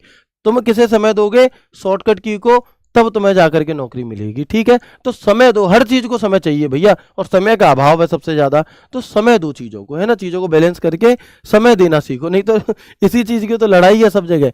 विच of the following symbol should be used in email address? तो हम क्या कहेंगे? At the rate. कैसे? तो आप यहां पर देखेंगे प्यारे बच्चे, यूजर नेम। आपका समय बहुत कीमती है, उस समय को आपको कहां पर कब कितना लगाना है ये आप बखूबी जानते हैं। कब आपका समय बर्बाद हो रहा है, कब उसका एक अच्छे काम में यूज हो रहा है, ये आपका दिल जानता है, ठीक है। तो उसका यूज बहुत हिसाब से करना, क्योंकि समय इकलौती ऐसी चीज है जो जाने के बाद वापस नहीं आती। पैसा वापस आ सकता है, लोग वापस आ सकते हैं जाने के बाद, अगर रूठ गए तो, है ना भैया। लेकिन समय ऐसी चीज है जो वापस नहीं आता। ये जो मौका आपको मिला है 6 महीने का, कोशिश करो चीजों को इस तरह से मेंटेन करो, अपना एक प्रॉपर टाइम टेबल बना करके, कि भाई सिलेक्शन ले लो, अच्छे से यूज करो। क्योंकि आपको पलक झपकते ही पता नहीं चला कि ये वाले 6 महीने कहाँ चले गए, ऐसे ही पलक झपकते पता नहीं चलेगा कि कब आपका पेपर आ गया, ठीक है ना। चलो, तो अब यहाँ पर user name at the rate domain name, user name हम मैक्सिमम कितने अक्षर का कर सकते हैं? तो 64 का, एक एट द रेट, और मैक्सिमम जो डोमेन नेम है हमारा वो 255। यानी कि कोई जो हमारा ईमेल आईडी होती है वो मैक्सिमम कितने कैरेक्टर की हो सकती है? हम कहेंगे 320 कैरेक्टर की हो सकती है। ओके, एक ईमेल आईडी में क्या नहीं होना चाहिए? तो स्पेस बार नहीं होना चाहिए। क्या नहीं होना चाहिए मेरे भाई? स्पेस बार, स्पेस नहीं होना चाहिए, ठीक है ना। ईमेल आईडी कैसी होती है, प्रत्येक ईमेल आईडी यूनिक होती है। मैं सारी बातें तो डिस्कस नहीं करूंगा यहाँ पे, क्योंकि अगर मैं सारी डिस्कस करने लग गया तो पूरा ईमेल चैप्टर 10 मिनट में रिवाइज होगा, लेकिन अभी उसकी नीड नहीं है ना, वो हम मैराथन वगैरह में कर लेंगे। अभी रोज थोड़े थोड़े क्वेश्चन लेकर के रिवाइज करेंगे। तो प्रत्येक ईमेल आईडी यूनिक होती है, और प्रत्येक ईमेल आईडी कैसी होती है, केस सेंसिटिव नहीं होती, केस सेंसिटिव नहीं होती, केस सेंसिटिव नहीं होती। तो आज हमने यहाँ पर 4 से 5 फैक्ट की बात कर ली ईमेल की, कल 4 से 5 की बात कर लेंगे, फिर ऐसे ऐसे करके अच्छे तरह से करेंगे। अब मैं इसी को आधा घंटा दे दूं वो उतनी अच्छी बात नहीं होगी मेरे हिसाब से। Question number 10, question number 10, the blank is a name for the lower edge of the worksheet window which displays various information about an Excel worksheet in MS Excel 2010। कुछ बच्चों को ये भी लग सकता है कि सर इतनी मतलब 1.5 घंटा में हम यहाँ पे, या 1.5 घंटे या 2 घंटे में क्या 20 सवाल करेंगे। तो बच्चे क्योंकि अभी ये प्रैक्टिस सेट सिर्फ 2 दिन चल रहा है ना, इस वजह से हम इसे कैसे करके चल रहे हैं, थोड़ा अच्छा और ज्यादा, मतलब अच्छा तो हमेशा ही रहेगा, थोड़ा बड़ा लेकर के चल रहे हैं। लेकिन जब यही प्रैक्टिस सेट, हाँ है ना, लेकिन जब यही प्रैक्टिस डेली हो जाएगा ना, तब हम इसकी लेंथ कम कर देंगे, तब इसे हम 40 मिनट का कर देंगे। अब 40 पंजे 200, और यहां पर हम 2 घंटे 2 दिन आपकी 1.5 घंटे क्लास ले रहे हैं, तो बात वहीं पे आ जाएगी आपकी, समझ रहे हो ना आप। तो इसलिए हम यहाँ पर क्या है कि इतनी थोड़ी सी बड़ी क्लास में यहाँ पर ले रहा हूं, जिससे कि चीजें अच्छा एक मतलब पूरे हफ्ते भर का आपका यहाँ पर क्या है पूर्ति हो जाए। ठीक है दोस्त, चलो। वर्कशीट विंडो के निचले किनारे का नाम जो एमएस एक्सेल में वर्कशीट के बारे में विभिन्न जानकारी देता है, टाइटल बार नीचे होता है ऊपर होता है, हम कहेंगे टाइटल बार तो किसी भी वर्ड एक्सेल पावर पॉइंट की सबसे ऊपर होता है। Task bar Word Excel PowerPoint में नहीं होता, ये तो विंडोज में होता है। रिबन ऊपर होती है। बचा क्या, स्टेटस बार, क्या बचा, स्टेटस बार बचा। Option D is the right answer, है ना। ऑप्शन डी क्या हो जाएगा प्यारे बच्चे, इस सवाल का बिल्कुल सही उत्तर हो जाएगा। ये कहना क्या चाहता है, आइए जानते हैं मिलकर के। देखो देखना, जैसे अभी मैंने क्या किया कि इस वाली रेंज को सिलेक्ट कर लिया, ऐसे दिखाई दे रहा है, मैंने कॉलम बी को सिलेक्ट कर दिया। अभी क्या होगा यहाँ पे आप देखना कि जैसे ही मैंने कॉलम बी को सिलेक्ट करा तो ये स्टेटस बार था, और इस स्टेटस बार के नीचे, इस स्टेटस बार पे, मतलब जैसे मैंने इस वाली सेल को सिलेक्ट करा है कॉलम को, तो इस स्टेटस बार में आपको यहाँ पर नंबर दिखाई दे रहे होंगे कि जो भी आपने सिलेक्ट करा है उसका एवरेज इतना है, कुल 7 कॉलम है, 10,828 उसका सम आ रहा है। तो ये इन्फॉर्मेशन हमें कहां मिल गई, है ना, ये इन्फॉर्मेशन प्यारे बच्चे हमें कहां मिली है, ये हमें स्टेटस बार में मिली है। तो यही तो सवाल कह रहा था, सवाल ने और कुछ थोड़ी ना कहा है, यही तो कहा है मेरे भाई कि वर्कशीट विंडो के निचले किनारे, तो नीचे स्टेटस बार होता है, का नाम जो एमएस एक्सेल 2010 में एमएस एक्सेल वर्कशीट के बारे में विभिन्न जानकारी प्रदर्शित करता है। और उस जानकारी में क्या क्या होता है, तो सम का फॉर्मूला होता है, एवरेज, ये चीजें हमें यहीं पर देखने के लिए स्टेटस बार में मिल जाती हैं। तो यहां पर तो हमने प्रीवियस ईयर का पेपर सॉल्व किया डीपीएचसीएम का। आपका इसमें से कितना स्कोर रहा ये आप मुझे एक बार बता दो। अगर आपने सिलेबस कंप्लीट कर लिया है तो मुझे उम्मीद है कि आपका जो स्कोर है वो 8, 9, 10 में से इन 3 डिजिट्स में ही होगा। और अगर इन 3 डिजिट में है सिलेबस कंप्लीट करने के बाद, तो आप यकीन मानिए कि आप बहुत अच्छी तैयारी कर रहे हो। ठीक है ना, बताओ, है ना। ऐसा नहीं है मुझे इंप्रेस करने के लिए तुम 10 बता दो, और मुझे डिमोटिवेट करने के लिए तुम 0 बता दो, क्योंकि बच्चे इतना भरोसा तो मुझे आप सभी पर है, जो मेरा स्टूडेंट होगा वो 0 तो नहीं कर सकता दोस्त। ठीक है ना, तो या तो तुम मुझे परेशान करने के लिए आए हो या किसी के भेजे गए हो। ठीक है, तो इसलिए आप बिल्कुल भी टेंशन मत लो, मुझे एक बार अच्छे से बताएंगे। जिन बच्चों के नंबर कम भी हैं, 5 सही हुए, 4 सही हुए, तो बच्चे आप देखो कि आपका सिलेबस कंप्लीट नहीं होगा, या फिर आपने रिवीजन अभी नहीं किया होगा। धीरे धीरे जुड़ेंगे चीजों के साथ, बेहतरीन करेंगे। ठीक है, कोई दिक्कत नहीं है। अगर थोड़े कम भी रह जाए इनसे, तो ये डिमोटिवेट नहीं होना, मोटिवेशन लेना है कि अब चीजें अच्छी करनी है। ओके, अब हम आ जाते हैं अपने क्वेश्चन नंबर 11 की तरफ, और ये वो सवाल है जो हमारा एक्सपेक्टेड क्वेश्चन था और एआई जनरेटेड है। क्यों है भैया, देखो अभी क्या हो रहा है, एग्जामिनर क्या कर रहा है आजकल कि जब भी उसे कोई पेपर कठिन बनाना होता है, कोई पेपर अगर उसे टफ बनाना होता है, तो वो क्या कर देता है कि कहने को दिल्ली पुलिस में 10 सवाल पूछे जा रहे हैं, लेकिन वो उन 10 सवालों में तुमसे 50 क्वेश्चन की जानकारी ले लेगा, है ना। आपको सवाल कैसे देगा, आपको सवाल देगा सही मिलान वाले, 4 मिलान करने हैं सही। आपको सवाल देगा कौन सा स्टेटमेंट सही है, अब उस सवाल को आप तभी कर पाओगे जब आपको चारों स्टेटमेंट आते होंगे, कौन सा गलत है तो तभी आप कर पाओगे। तो इस सवाल को आप देखेंगे, है ना, इस सवाल को हम यहां पर देखेंगे कि match the following MS Word tools with the tabs in which they are found. निम्नलिखित एमएस वर्ड टूल्स का मिलान उन टैब से करें जिनमें वे स्थित है ना। मैं आपको एक वीडियो भी बना करके दिखाऊंगा कि एआई से किस प्रकार से प्रश्न मैंने ये बनाया और कैसे हम बनाते हैं बेहतरीन तरह से। ठीक है, बताइएगा क्या होगा। तो आपसे यहाँ पर मैचिंग करवाई है कि निम्नलिखित में से कौन सा टूल किस टैब में मिलता है। तो मुझे बता दो बोल्ड का ऑप्शन हमें कहाँ मिलता है, बोल्ड का जो ऑप्शन है मेरे भाई वो हमें कहां पर मिलता है, बताएंगे दोस्तों अच्छे से।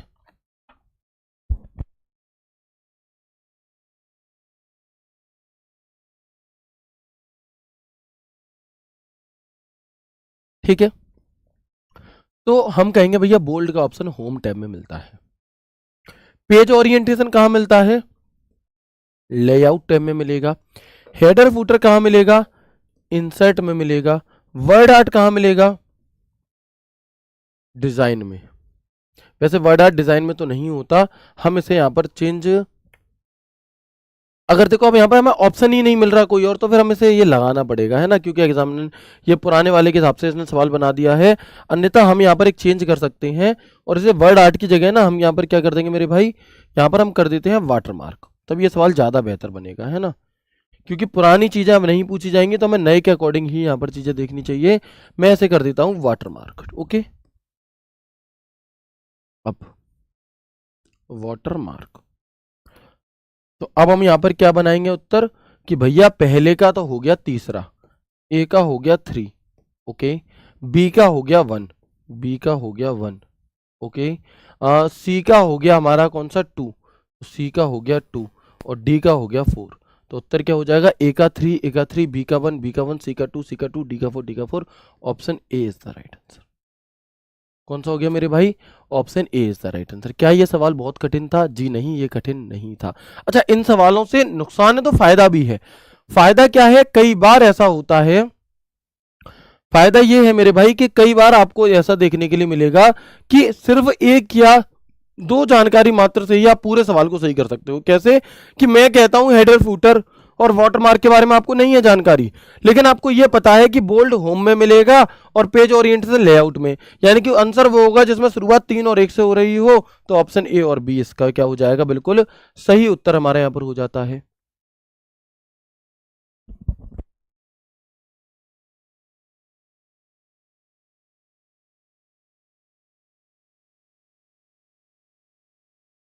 चलिए ठीक है मेरे भाई, तो इस सवाल का उत्तर ये हो जाएगा। आगे बढ़ते हैं, कोई दिक्कत परेशानी समस्या नहीं है, हमें चीजें याद इस लेवल पे होनी चाहिए प्यारे बच्चे कि अगर मैं तुमसे कहूं कि होम टैब बोल्ड, तो हम कहेंगे बोल्ड होम टैब के फॉन्ट ग्रुप में मिलता है, जिसमें हमें बोल्ड के साथ साथ bold, italic, underline, change case और क्या है font, increase font, decrease font, subscript, superscript clear all ऑल फॉर्मेटिंग, ऐसे सभी ऑप्शन हमें देखने के लिए मिलते हैं। ठीक है ना। इसके अलावा पेज ओरिएंटेशन कहां मिलता है, लेआउट में। तो मैं कहूंगा लेआउट टैब के पेज सेटअप ग्रुप में margin, page size, orientation, column, page break, hyphenation, ऐसे विकल्प हमें देखने के लिए मिलते हैं। ठीक है। इंसर्ट टैब, हेडर फुटर, तो मैं कहूंगा इंसर्ट टैब के अंदर एक पेज का ग्रुप होता है, एक टेबल का ग्रुप होता है, एक इलस्ट्रेशन होता है जिसमें चार्ट, इंसर्ट, शेप, इस तरीके की चीजें, एक header footer, page number, insert link, insert equation, insert symbol, इस तरीके से ये सभी चीजें आपको याद होनी चाहिए। ठीक है। और फिर क्या बचा, वाटरमार्क, तो डिजाइन टैब के अंदर हमारा पेज बैकग्राउंड ग्रुप होता है जिसमें वाटरमार्क, पेज कलर और पेज बॉर्डर, ये 3 चीजें हमें देखने के लिए मिलती है ना। तो इस तरीके से आपका एक कंप्लीट रिवीजन होना चाहिए, जो कि आप धीरे धीरे यहां पर चीजों को सीखोगे तो हो भी जाएगा। क्वेश्चन नंबर देखते हैं 12। मैं आपसे बार बार क्लास में कह रहा हूं कि अगर आपका स्कोर थोड़ा कम रह जाए तो इससे चिंता करने की बिल्कुल भी आवश्यकता नहीं है। जब आप मुझे स्कोर बताओगे तो आप मुझे इस हिसाब से बताना कि भैया जो शुरू के 10 क्वेश्चन है इसमें मेरे इतने रहे, बाद के में इतने रहे, क्योंकि ये बाद के आपको सिखाने के लिए है, ना कि आपका टेस्ट लेने के लिए। तो इससे आप परेशान मत हो जाना बिल्कुल भी, ठीक है ना। मैं साइड हो चुका हूं, उत्तर बताओ, बताएंगे क्या होगा। आपको यहां पर 4 फॉर्मूले दिए गए हैं। कितने फॉर्मूले दिए गए हैं, 4। आप कहोगे भैया हमें इन 4 में से एक ही फॉर्मूला आता है या 2 ही फॉर्मूले आते हैं, हम कैसे करें। तो मैंने यही तो कहा कि भाई 4 फॉर्मूले आने के बाद भी आप उत्तर कर दोगे। देखो, एवरेज का formula, find the average of number, कौन नहीं जानता कि एवरेज जो फॉर्मूला है ये एवरेज निकालने के लिए किया जाता है, जी बिल्कुल सही है। तो उत्तर वो होगा जिसमें डी का पहला हो। डी का पहला हो ना तो ये हो सकता और ना ही ये हो सकता। मैं नहीं कहता तुम्हें इफ का फॉर्मूला आता नहीं आता, मैं नहीं कहता तुम्हें वी लुकअप आता है कि नहीं आता, मैं कहता हूं कि तुम्हें ये तो आता है ना कि डी का पहला होगा। जी हाँ, बिल्कुल सही बात है, ओके। इसके बाद अगर हम यहां पर बात करते हैं तो सम का फॉर्मूला किस लिए होता है मेरे भाई? तो सम का फॉर्मूला ऐड करने के लिए होता है। बताओ होता है कि नहीं होता? हम कहेंगे बिल्कुल भैया, जो सम का फॉर्मूला होता है हमारा वो ऐड करने के लिए होता है। तो अब हम यहां पर क्या कर देंगे मेरे भाई, जो सम का फॉर्मूला होता है ये ऐड करने के लिए होता है, तो हम यहां पर कहेंगे सम का फॉर्मूला ऐड करने के लिए, यानी कि पहले का दूसरा। तो ए का दूसरा होना चाहिए, यहां ए का तीसरा है। लो जी, काम खत्म, पैसा हजम, option A is the right answer. ठीक है, तो जरूरी नहीं है कि तुम्हें पूरी पूरी जानकारी ही हो, आप आधी जानकारी से भी इन सवालों को कर सकते हो। बाकी अब देख लो, लेकिन है तो मैं पूरी ही। इफ का फॉर्मूला किस लिए होगा? Search for 101 and return matching value from column 2 नहीं। वी लुकअप जो फॉर्मूला होता है ये कॉलम में से जानकारी देने के लिए होता है। तो भैया सी का तो हमारा हो जाएगा तीसरा, और डी का कौन सा, और हमारा इसका कौन सा होगा? बी का। तो बी का हो जाएगा चौथा, क्योंकि ये क्या कह रहा है, अगर वैल्यू ए से बड़ी हो, 10 से बड़ी हो A1 में, तो यस करना, नहीं तो नो कर देना। तो रिटर्न यस अगर वैल्यू ये होगी तो हम कहेंगे इफ का फॉर्मूला ये हो गया और इसका ये हो गया। ठीक है ना?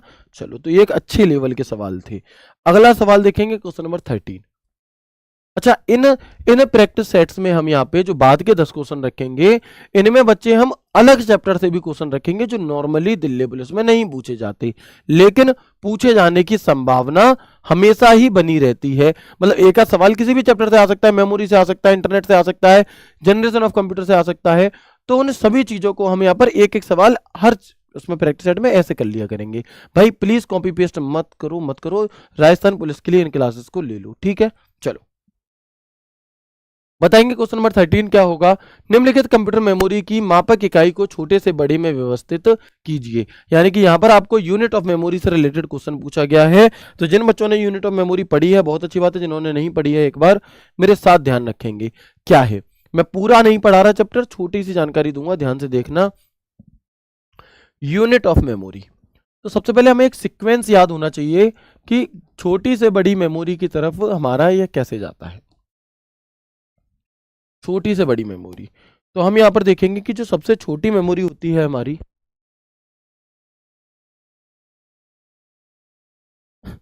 ठीक है, तो हम यहां पर देखेंगे प्यारे बच्चे कि बिट बिट हमारी क्या होती है? सबसे छोटी यूनिट होती है। ठीक है, इसके बाद हम देखेंगे बिट से बड़ी यूनिट कौन सी होगी। तो बिट से बड़ी मेमोरी में एक यूनिट होती है जिसे हम कहते हैं निबल। क्या कहते हैं? जिसे हम कहते हैं निबल। निबल से बड़ी यूनिट कौन सी होती है? तो हम कहेंगे निबल से एक बड़ी यूनिट होती है प्यारे बच्चे बाइट। ठीक है, बाइट। बाइट से बड़ी एक यूनिट होती है कौन सी प्यारे बच्चे? तो हम यहां पर कहेंगे, तो हम यहां पर देखेंगे कि बाइट से एक बड़ी यूनिट होती है हमारी केबी। केबी से एक बड़ी यूनिट होती है प्यारे बच्चे हमारी एमबी। एमबी से ठीक बड़ी यूनिट होती है जीबी। जीबी से बड़ी यूनिट होती है हमारी टीबी। टीबी से बड़ी यूनिट होती है हमारी पीबी। पीबी से बड़ी यूनिट होती है हमारी ईबी। ईबी से बड़ी यूनिट होती है हमारी जेडबी। जेडबी से बड़ी यूनिट होती है वाईबी। वाईबी से बड़ी यूनिट होती है बीबी। और बीबी से बड़ी यूनिट होती है हमारी जीबीबी, यानी कि जियो बाइट।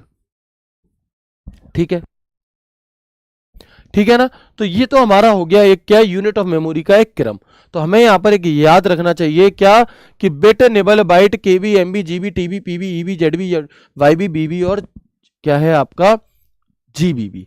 तो आप यहां पर सबसे पहले तो इनकी फुल फॉर्म पता होनी चाहिए कि bit, nibble, byte, KB kilobyte, MB megabyte, GB gigabyte, TB terabyte, PB petabyte, EB exabyte, ZB zettabyte, YB yottabyte, BB brontobyte और जीबीबी यानी कि जियोप बाइट। अगर मैं आपसे कहूं कि इनमें से सबसे बड़ा यूनिट ऑफ मेमोरी कौन सा है, अगर मैं आपसे कहूं तो याद रखना जो बिट है ये मेमोरी की सबसे छोटी यूनिट है ना? तो याद रखना कि मेमोरी की सबसे छोटी यूनिट कौन सी है हमारी, वो ये है।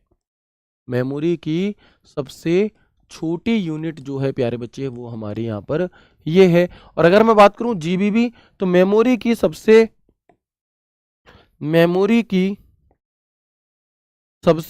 बड़ी यूनिट कौन सी है? तो वो ये है, बड़ी यूनिट।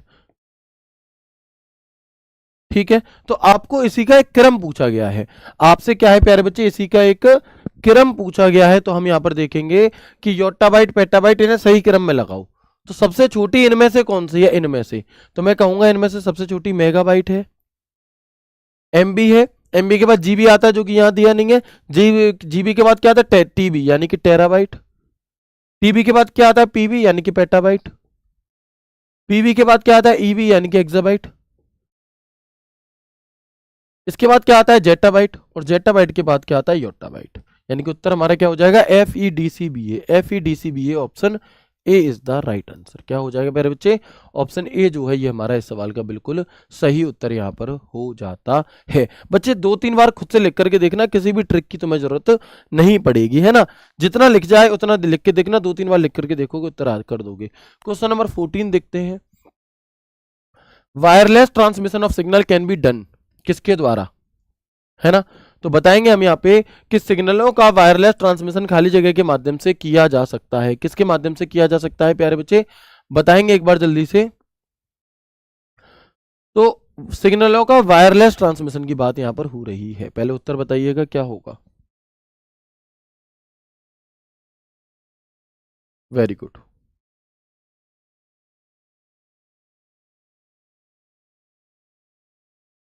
बहुत बढ़िया, है ना।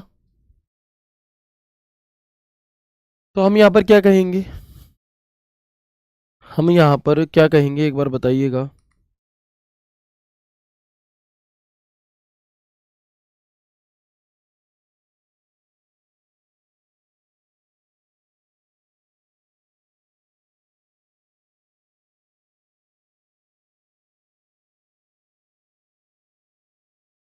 है ना। तो हम यहाँ पर क्या कहेंगे मेरे भाई, देखो सबसे पहले हमें यह पता होना चाहिए कि ट्रांसमिशन मीडिया कितने प्रकार का होता है। तो हम कहेंगे there are 2 types of transmission media. यहाँ पर 2 प्रकार के ट्रांसमिशन मीडिया होते हैं, कौन कौन से। तो हम कहेंगे एक होता है वायर्ड टेक्नोलॉजी, एक होता है वायरलेस टेक्नोलॉजी। यानी कि आप एक कंप्यूटर से दूसरे कंप्यूटर तक डेटा भेज या जोड़ कैसे सकते हो, 2 तरीके से, एक तारों के माध्यम से, एक बिना तार के माध्यम से, ठीक है। तो जो वायर्ड टेक्नोलॉजी होती है इसी को हम गाइडेड मीडिया भी कहते हैं, और जो वायरलेस टेक्नोलॉजी होती है बिना तार वाली, इसे हम अनगाइडेड मीडिया कहते हैं, ठीक है। इसे हम अनगाइडेड मीडिया प्यारे बच्चे यहाँ पर क्या है कह रहे होते हैं। सर सिर्फ इन प्रैक्टिस सेट से कंप्यूटर में 8 क्वेश्चन बन जाएंगे, बच्चे तुम ये भी मत करो, ठीक है। तुम क्या करना कि पेपर से एक दिन पहले जो मैं क्लास लूंगा उसे ले लेना, और उससे 10 क्वेश्चन बन जाएंगे, जाओ, ठीक है दोस्त। बाबू मैं तुमसे पहले भी कह चुका हूं कि सफलता का कोई शॉर्टकट नहीं होता, तुम मेहनत करने से कतराते क्यों हो, मुझे इतना सा बता दो बस, है कि तुम्हें नौकरी तो चाहिए दिल्ली पुलिस की, उसमें भी तुम्हें 2 स्टार भी चाहिए अपने उस पे कंधों पे, लेकिन तुम्हें पढ़ाई बिल्कुल भी नहीं करनी है कि एक क्लास कर लूं उससे हो जाएगा। बच्चे हो जाएगा, लेकिन क्या तुम्हारी कैपेसिटी इतनी है कि तुम उस एक क्लास को, और उसमें तो भैया स्पीड में हम पढ़ाएंगे, तुम्हारे अंदर इतनी कैपेसिटी है कि तुम उसे कंज्यूम कर पाओगे। तुम रोज खाना क्यों खा रहे हो, तुम हफ्ते में एक बार खाना खा लिया करो, क्या ये पॉसिबल है। बच्चे मैं समझाना चाह रहा हूं आपको, मेरी बात को समझो प्लीज, है ना। ऐसा नहीं होता कि तुम कि ज्यादातर लोग, मालूम तुम्हारी कंडीशन क्या है, जब शादी होगी तो शेरवानी सबके आनी चाहिए फिट, और जिम भी किसी को जाना नहीं है, ठीक है। रोज मेहनत नहीं करेंगे, ब्याह से 1 महीना पहले जाएंगे जिम भाई के पास कि भैया कछु पाउडर साउडर दे दो, कछु इंजेक्शन से लगा दो, और कैसे भी करके ऐसा कर दो कि न बहू के सामने न ढंका तो लगूं मैं, न शेरवानी मेरे फिट तो आ जाए। भाई मेरे अगर शेरवानी फिट चाहते हो तो 1 साल पहले जिम जाना शुरू करो, 1 महीने पहले जाकर के शेरवानी फिट नहीं आती, समझ रहे हो ना। तो अगर शरीर बनाना है या भविष्य बनाना है तुम्हें लगातार मेहनत करनी पड़ेगी। सिर्फ 8 दिन जाने से, सिर्फ 10 दिन जाने से, सिर्फ 15 दिन जाने से हो सकता है बन जाए, लेकिन क्या तुम 12-12 घंटे मेहनत कर पाओगे, नहीं कर पाओगे। तो प्लीज मेरे दोस्त समझो इन चीजों को, ठीक है। आगे बढ़ेंगे और देखेंगे गाइडेड मीडिया, यानी कि जो वायर टेक्नोलॉजी होती है इसमें तारों का यूज होता है। एक होती है ट्विस्टेड पेयर केबल, ये केबलें हैं, एक होती है कोएक्सियल केबल, एक होती है फाइबर ऑप्टिकल केबल। और जो वायरलेस का तरीका होता है उसमें 3 तरीके होते हैं, एक होता है रेडियो वेव, एक होता है माइक्रोवेव, एक होता है हमारा इंफ्रारेड वेव। कौन सा, इंफ्रारेड वेव। तो आप देखेंगे कि जो गाइडेड मीडिया यानी कि जो तार वाला है वो ये 3 तार है, और जो वायरलेस तरीका है वो 3 टेक्नोलॉजी है। आप देखोगे जो ट्विस्टेड पेयर केबल है इसका प्रयोग तो टेलीफोन लाइंस में किया जाता है। कोएक्सियल केबल का प्रयोग जो आपके हमारे घर पे टीवी लगी होती है ना टाटा स्काई, उसके पीछे जो तार लगा होता है उसमें किया जाता है। और फाइबर ऑप्टिकल केबल का प्रयोग इंटरनेट वगैरह में तेज इंटरनेट के लिए किया जाता है, और ये पूर्ण आंतरिक परावर्तन पर काम करती है। ये सवाल आपसे कभी कभी पूछा जा सकता है, ठीक है, कि वो कौन सी केबल है जो पूर्ण आंतरिक परावर्तन पर काम करती है, वो ये है। आप और हम जो फोन कॉल कर पाते हैं वो रेडियो वेव के माध्यम से कर पाते हैं। टीवी और एसी के जो रिमोट काम करते हैं वो आपके इससे इंफ्रारेड वेव पर काम करते हैं। ठीक है ना। अब आप देखो इस सवाल को, ये सवाल क्या कह रहा था, सिग्नलों का वायरलेस ट्रांसमिशन, तो रेडियो वेव से भी संभव है, माइक्रोवेव से भी संभव है, इंफ्रारेड से भी संभव है। ऑप्शन डी इस सवाल का सही उत्तर था, जो कि आप में से किसी ने नहीं दिया। तो क्या हो जाएगा मेरे बच्चे, इसका उत्तर हमारा ऑप्शन डी हो जाएगा मेरे भाई। ठीक है, आगे बढ़ जाए अब हम यहां पर। क्लियर है ना। क्वेश्चन नंबर 15, क्वेश्चन नंबर 15 को देखेंगे और बताएंगे सही उत्तर हमारा यहां पर क्या होगा। ठीक है, अगेन आपको 4 शॉर्टकट कीज दी गई हैं और उनके सही मिलान दिए गए हैं। बच्चे ये सभी प्रैक्टिस सेट बीएसएफ एचसीएम के लिए भी हैं, आपको इन्हें करना है ना। आपको इन्हें करना है, इन्हें करना है। जब उसकी एग्जाम डेट आ जाएगी तब उसके लिए अलग से कर देंगे, अभी कुछ भी अलग नहीं है। ये ही प्रैक्टिस सेट बीएसएफ एचसीएम के लिए है। ठीक है, चलो। ऐसा नहीं होता बाबू कि तुम्हारे पापा के लिए अलग से घी खरीद के लाओगे दुकान पर, मम्मी की रोटी अलग घी से चुपड़ी जाएगी, तुम्हारी अलग से। कंप्यूटर है वही बीएसएफ एचसीएम के लिए है, वही दिल्ली पुलिस के लिए है। मैं इसीलिए इन वाले क्वेश्चंस को भी लेके आया हूं जो बीएसएफ एचसीएम में आते हैं।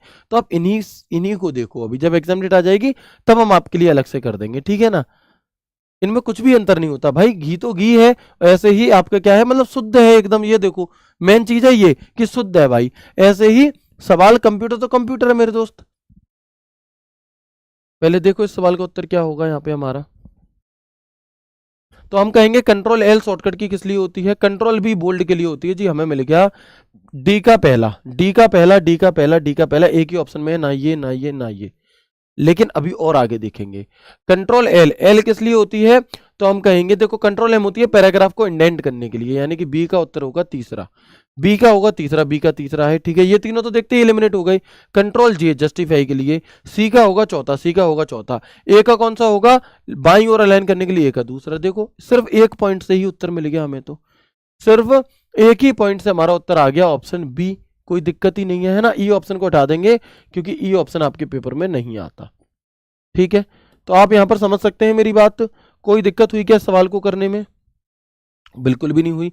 देखने में सवाल कठिन है लेकिन है नहीं, अगर आपने चीजें अच्छे से पढ़ी हैं, अगर आपने थ्योरी अच्छे से पढ़ी है। देखो मैं इसीलिए सिर्फ प्रैक्टिस सेट के लिए नहीं कहता कि भाई प्रैक्टिस सेट से तुम एक क्वेश्चन को तो सिंगल वाले को तो कर सकते हो कि कंट्रोल बी किस लिए होती है, वो मैंने तुम्हें करा दी। लेकिन जहां पर क्या होता है आपका, जहां पर सही मिलान वाले क्वेश्चन आपको देखने के लिए मिलते हैं, वहां पर आप क्या है, आप नहीं कर सकते सिर्फ प्रैक्टिस सेट से। वहां पर आपको पूरा कॉन्सेप्ट ही क्लियर होना चाहिए। क्वेश्चन नंबर 16 देखेंगे, क्या कहना चाह रहा है बताइएगा। क्वेश्चन नंबर 16 देखेंगे, बताएंगे क्या होगा हमारा उत्तर कि what will be the output when capitalize each word, what will be the output when capitalize each word applied to the phrase target Delhi police constable SCM AWTPO in MS word.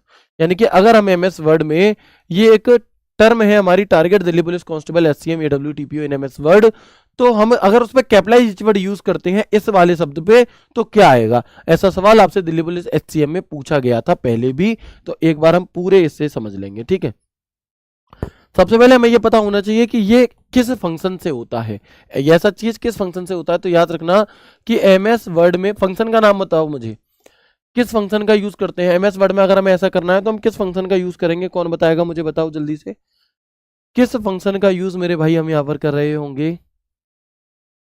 Very good, तो हम कहेंगे कि भैया change case, change case. Change case का function में कहां देखने के लिए मिलेगा एमएस वर्ड में, ये भी बता दो। तो आप कहोगे होम टैब के अंदर, होम टैब के अंदर एक ग्रुप होता है भैया हमारा फॉन्ट ग्रुप। कौन सा एक ग्रुप होता है, फॉन्ट ग्रुप। और इस फॉन्ट ग्रुप के अंदर ही हमें एक विकल्प देखने के लिए मिलता है जिसका नाम होता है, एक टूल देखने के लिए मिलता है जिसका नाम होता है चेंज केस।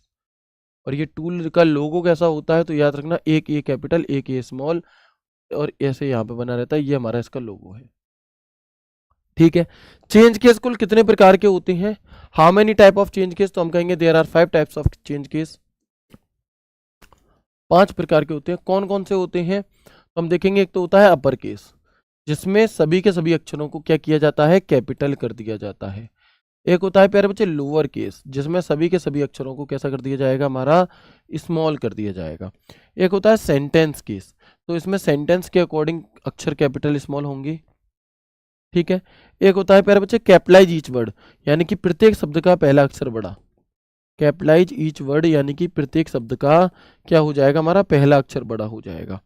इसके बाद एक होता है हमारा अपर केस लोअर केस, एक होता है टॉगल केस, यानी कि एक अक्षर बड़ा और बाकी के सभी हमारे क्या हो जाएंगे, छोटे हो जाएंगे। या इसका क्या होता है कि जैसा है उसका विपरीत विपरीत कर देता है। अगर कोई कैपिटल है तो उसे स्मॉल कर देगा, स्मॉल है तो उसे कैपिटल कर देगा, ठीक है। और इसकी शॉर्टकट की क्या होती है चेंज केस की, तो याद रखना शिफ्ट F3 होती है। कई बार हो सकता है कि चेंज केस की शॉर्टकट की ना पूछ करके इनमें से किसी की शॉर्टकट की पूछे, तो इन सभी की शॉर्टकट की भी यही होती है। जितनी बार दबाओगे उतनी बार ये आपस में स्विच होते चले जाएंगे। ये तो हमारी एक जनरल जानकारी हो गई, रिवीजन हो गया। अब इस सवाल का मतलब क्या है, अगर इस शब्द पर मैं ये लगा दूं कैपिटलाइज ईच वर्ड तो क्या होगा, तो लगा के देखते हैं ना, है ना। तो हम यहाँ पर देखेंगे, तो हमने वर्ड को ओपन किया, हमने यहाँ पर अपना MS वर्ड को ओपन किया, और जब हमने यहाँ पर अपने MS वर्ड को ओपन कर लिया मेरे भाई, तो हमने यहाँ पर वो लिख दिया जो हमसे कहा जा रहा था। क्या कहा गया है हम देख लेते हैं एक बार, सब स्मॉल में लिखा है, और लिखा है यहाँ पर टारगेट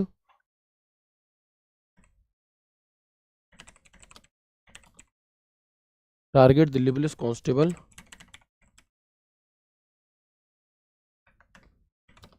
HCM AWO TPO, ठीक है, ये लिखा हुआ है जी।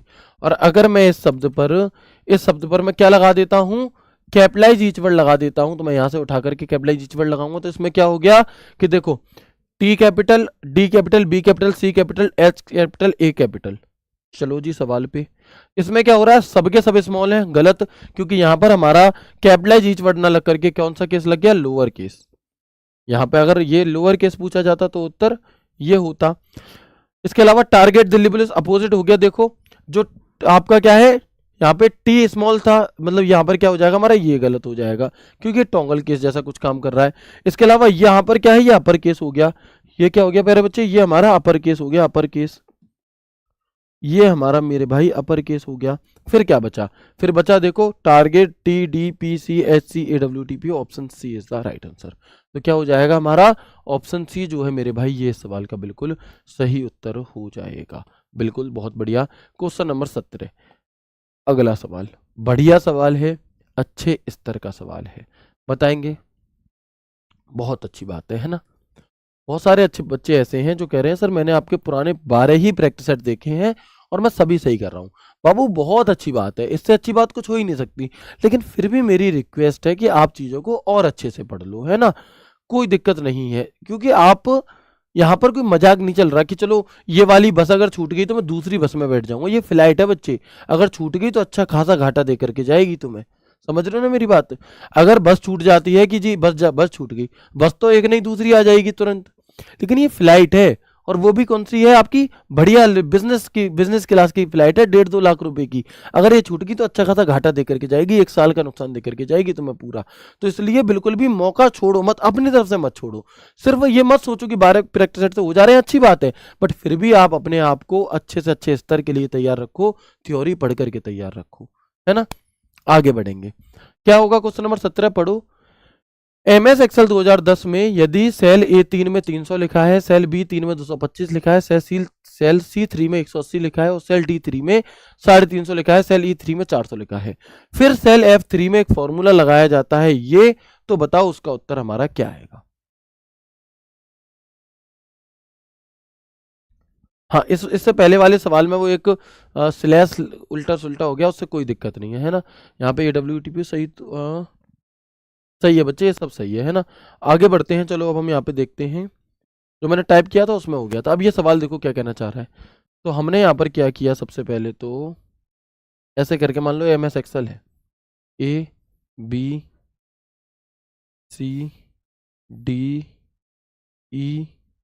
और F, ठीक है। ये हमारी कुछ हो गई 1 2 3 और 4 ऐसे करके, ठीक है। अब ये सवाल देखो आपसे क्या कह रहा है, पहले मैं हेडिंग डाल देता हूँ,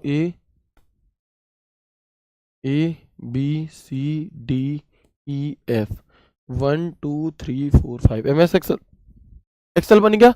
A3 में 300 लिखा है, A3 में 300 लिख दिया जी। A3 में क्या लिखा है हमारा, 300 लिखा है, ओके। B3 में क्या हो गया, 225 हो गया, B3 में 225 हो गया, ओके। C3 में क्या है, 180 हो गया, वेरी गुड, बहुत बढ़िया शानदार। D3 में 350 हो गया जी, 350 300 हो गया और E3 में 400 हो गया जी भैया, हमारा 400 हो गया। ठीक है, अब क्या है कि F3 में फॉर्मूला लगा दिया एवरेज का, तो एवरेज का फॉर्मूला लगाने से उत्तर आएगा। तो देखते हैं 400 300 700, 700 300 1050, 1050 80, 1130, 1130 1230, 1230 ये वाला 200 हमने जोड़ लिया था क्या, दोबारा जोड़ते हैं। 3 4 7, 7 3 10, 1050, 1050 1050 और 1130, 1130 1230, 1230 और ये हो जाएगा 20 इधर 1250, 1550, 1575।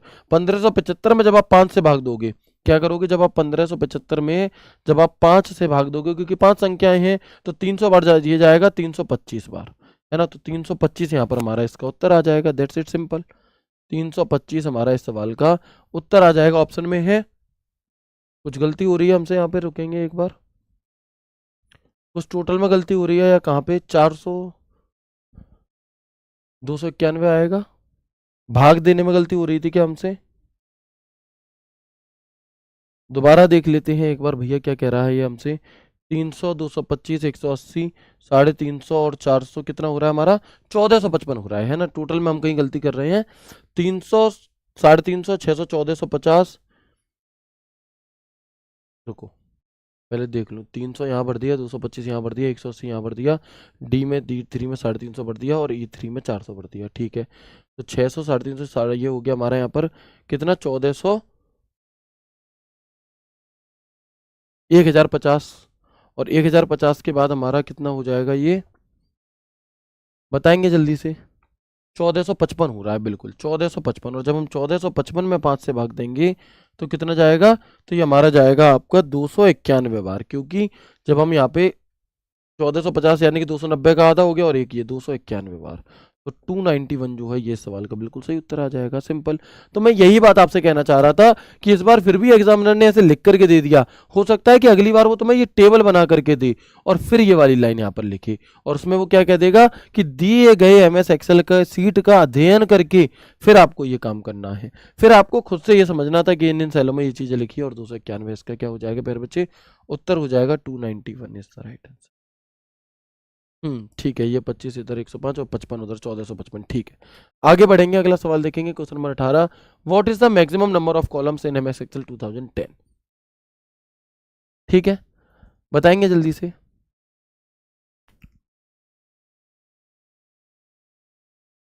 Very good.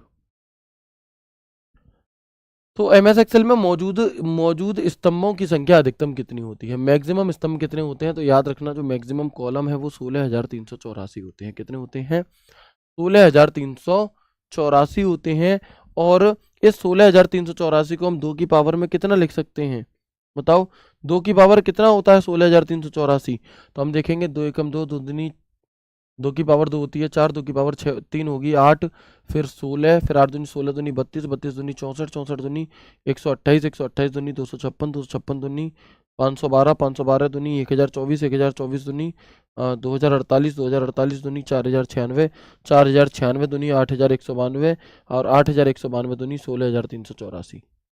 अब देखो ये 16,384 जो हो रहा है ये कौन सी पावर है, 1 2 3 4 5 6 7 8 9 10 11 12 13 14, यानी कि मैं यहाँ पर इसकी जगह पे 16,384 की जगह पे 2 की पावर 14 भी लिख सकता हूँ।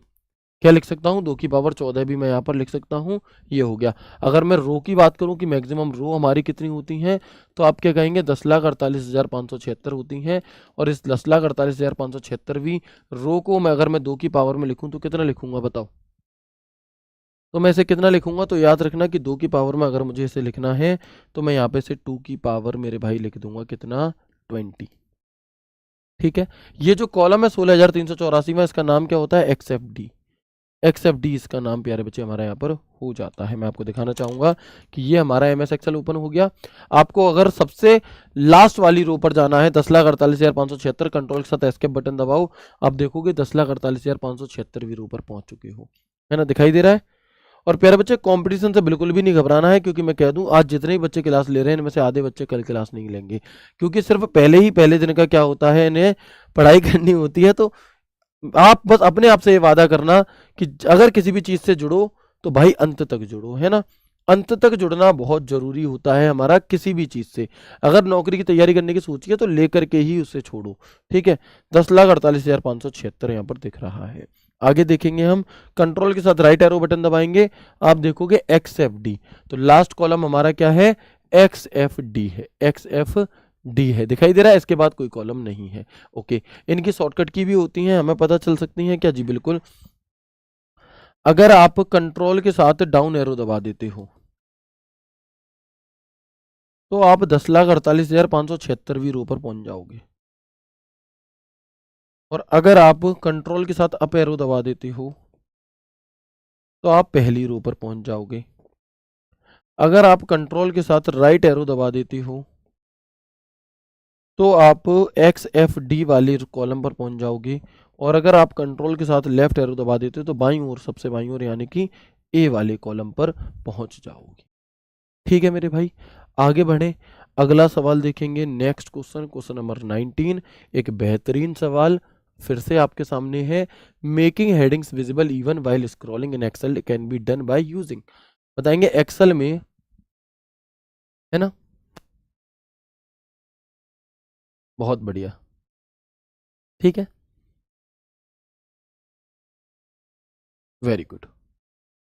एक्सेल में स्क्रॉलिंग करते हुए भी खाली जगह का उपयोग करके हेडिंग को दृश्यमान बनाया जा सकता है। ये सवाल कहना क्या चाहता है पहले ये समझो, है ना, क्योंकि बहुत ही काम की चीज है। जब आप लोग डिलीवरी सिलेक्ट हो जाओगे तब भी ये चीजें आपके काम आएंगी। देखो होता क्या है कि मान लीजिए हमने यहाँ पर कुछ हेडिंग डाली, जैसे मैंने यहाँ डाला कि यहाँ तो मैंने लिख दिया दिल्ली पुलिस, या मैं यहाँ लिख देता हूँ नाम, यहाँ मैं लिख दिया सैलरी, यहाँ मैं लिख दिया डिपार्टमेंट, ठीक है,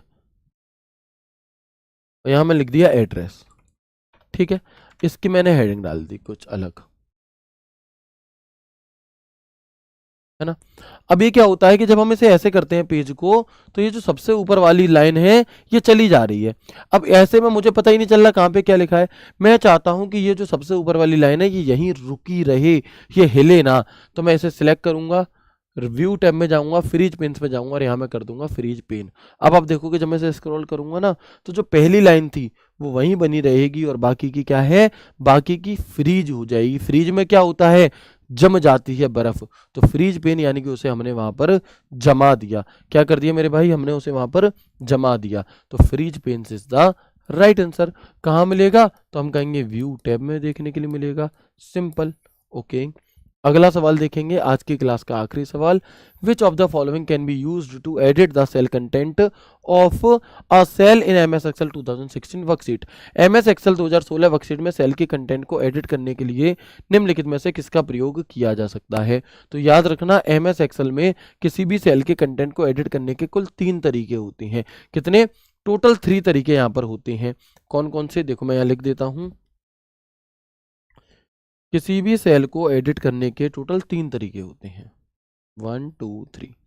एक तो होता है प्यारे बच्चे कि आप उस सेल पर डबल क्लिक कर दें जल्दी जल्दी, है ना, डबल क्लिक कर दें। दूसरा होता है आप F2 बटन दबा दें, और तीसरा होता है एक हमारा फॉर्मूला बार में जाकर के उसे एडिट कर दें। भैया एडिट करना क्यों पड़ता है, क्या कारण है, देखो कारण ये है मेरे भाई कि ये जो सैलरी है ना, यहाँ सैलरी की जगह मैं पोस्टिंग लिखना चाहता हूँ, ठीक है। अब अगर मैं यहाँ पे, या मैं सैलरी में कुछ चेंज करना चाहता हूँ, अब अगर मैं डायरेक्ट यहाँ पे कुछ बटन दबा दूंगा ना, तो जो लिखा था वो सब हट जाएगा और नया आ जाएगा। बट मुझे तो उसी में बदलाव करना था, तो मैं यहाँ पे से डबल क्लिक कर दूं, डबल क्लिक कर दूंगा, आप देखो ये एडिट मोड में चेंज हो गया, है ना, ये एडिट मोड में चेंज हो गया। इसके अलावा डिपार्टमेंट है, F2 बटन दबा दूं, एडिट मोड में चेंज हो गया। अब मैं इसमें बदलाव कर सकता हूं, ठीक है ना। ऐसे ही फॉर्मूला बार, ये एड्रेस लिखा है, इस सेल को सिलेक्ट करके इसके फॉर्मूला बार में जाकर के भी हम इसमें बदलाव कर सकते हैं। तो तीनों जगह से हम इसमें बदलाव कर सकते हैं। और हमें ऑप्शन में कौन कौन से दिए हैं, F2 से कर सकते हो जी हाँ, डबल क्लिक कर सकते हो जी हाँ। तो हमारा उत्तर क्या हो जाएगा, किसका उपयोग किया जा सकता है, 1 और 2 दोनों का ही प्रयोग मेरे प्यारे भाई यहाँ पे किया जा सकता है, ठीक है। अगला सवाल देखेंगे दोस्त, क्वेश्चन ऑफ द डे, जो कि आपका होमवर्क वाला सवाल है कि माइक्रोसॉफ्ट एक्सेल वर्कशीट के पहले सेल को पूर्ण एड्रेस क्या होगा। यानी कि एक एड्रेस की बात यहाँ पर कह रहा है कि एक सही सेल एड्रेस इसमें कौन सा है। इसका सवाल का सही उत्तर आप प्यारे दोस्त कहाँ पर दोगे, इसी वीडियो के नीचे कमेंट बॉक्स में कमेंट करके दोगे। आपको आज की क्लास कैसी लगी आपके शुरू के 10 प्रीवियस ईयर में कितने क्वेश्चन सही हुए, इन वाले में कितने क्वेश्चन सही हुए, क्वेश्चंस का स्तर कैसा लगा, क्या जो चीज़ आप इस क्लास में लेने आए थे, जो भरोसा करके आप मुझ पे आए थे, क्या वो आपको मिला, एआई जनरेटेड क्वेश्चन आपको कैसे लगे, ये सभी बातें प्यारे बच्चे आप मुझे कहाँ पर बताओगे, इसी वीडियो के नीचे कमेंट बॉक्स में कमेंट करके बताइएगा। मिलते हैं आपसे कल की क्लास में एक नए एक शानदार प्रैक्टिस सेट नंबर 2 के साथ। ख्याल रखिए अपना, अपनों का, मम्मी पापा का। खुश रहिए। राधे राधे। जय श्री कृष्णा। जय हिंद।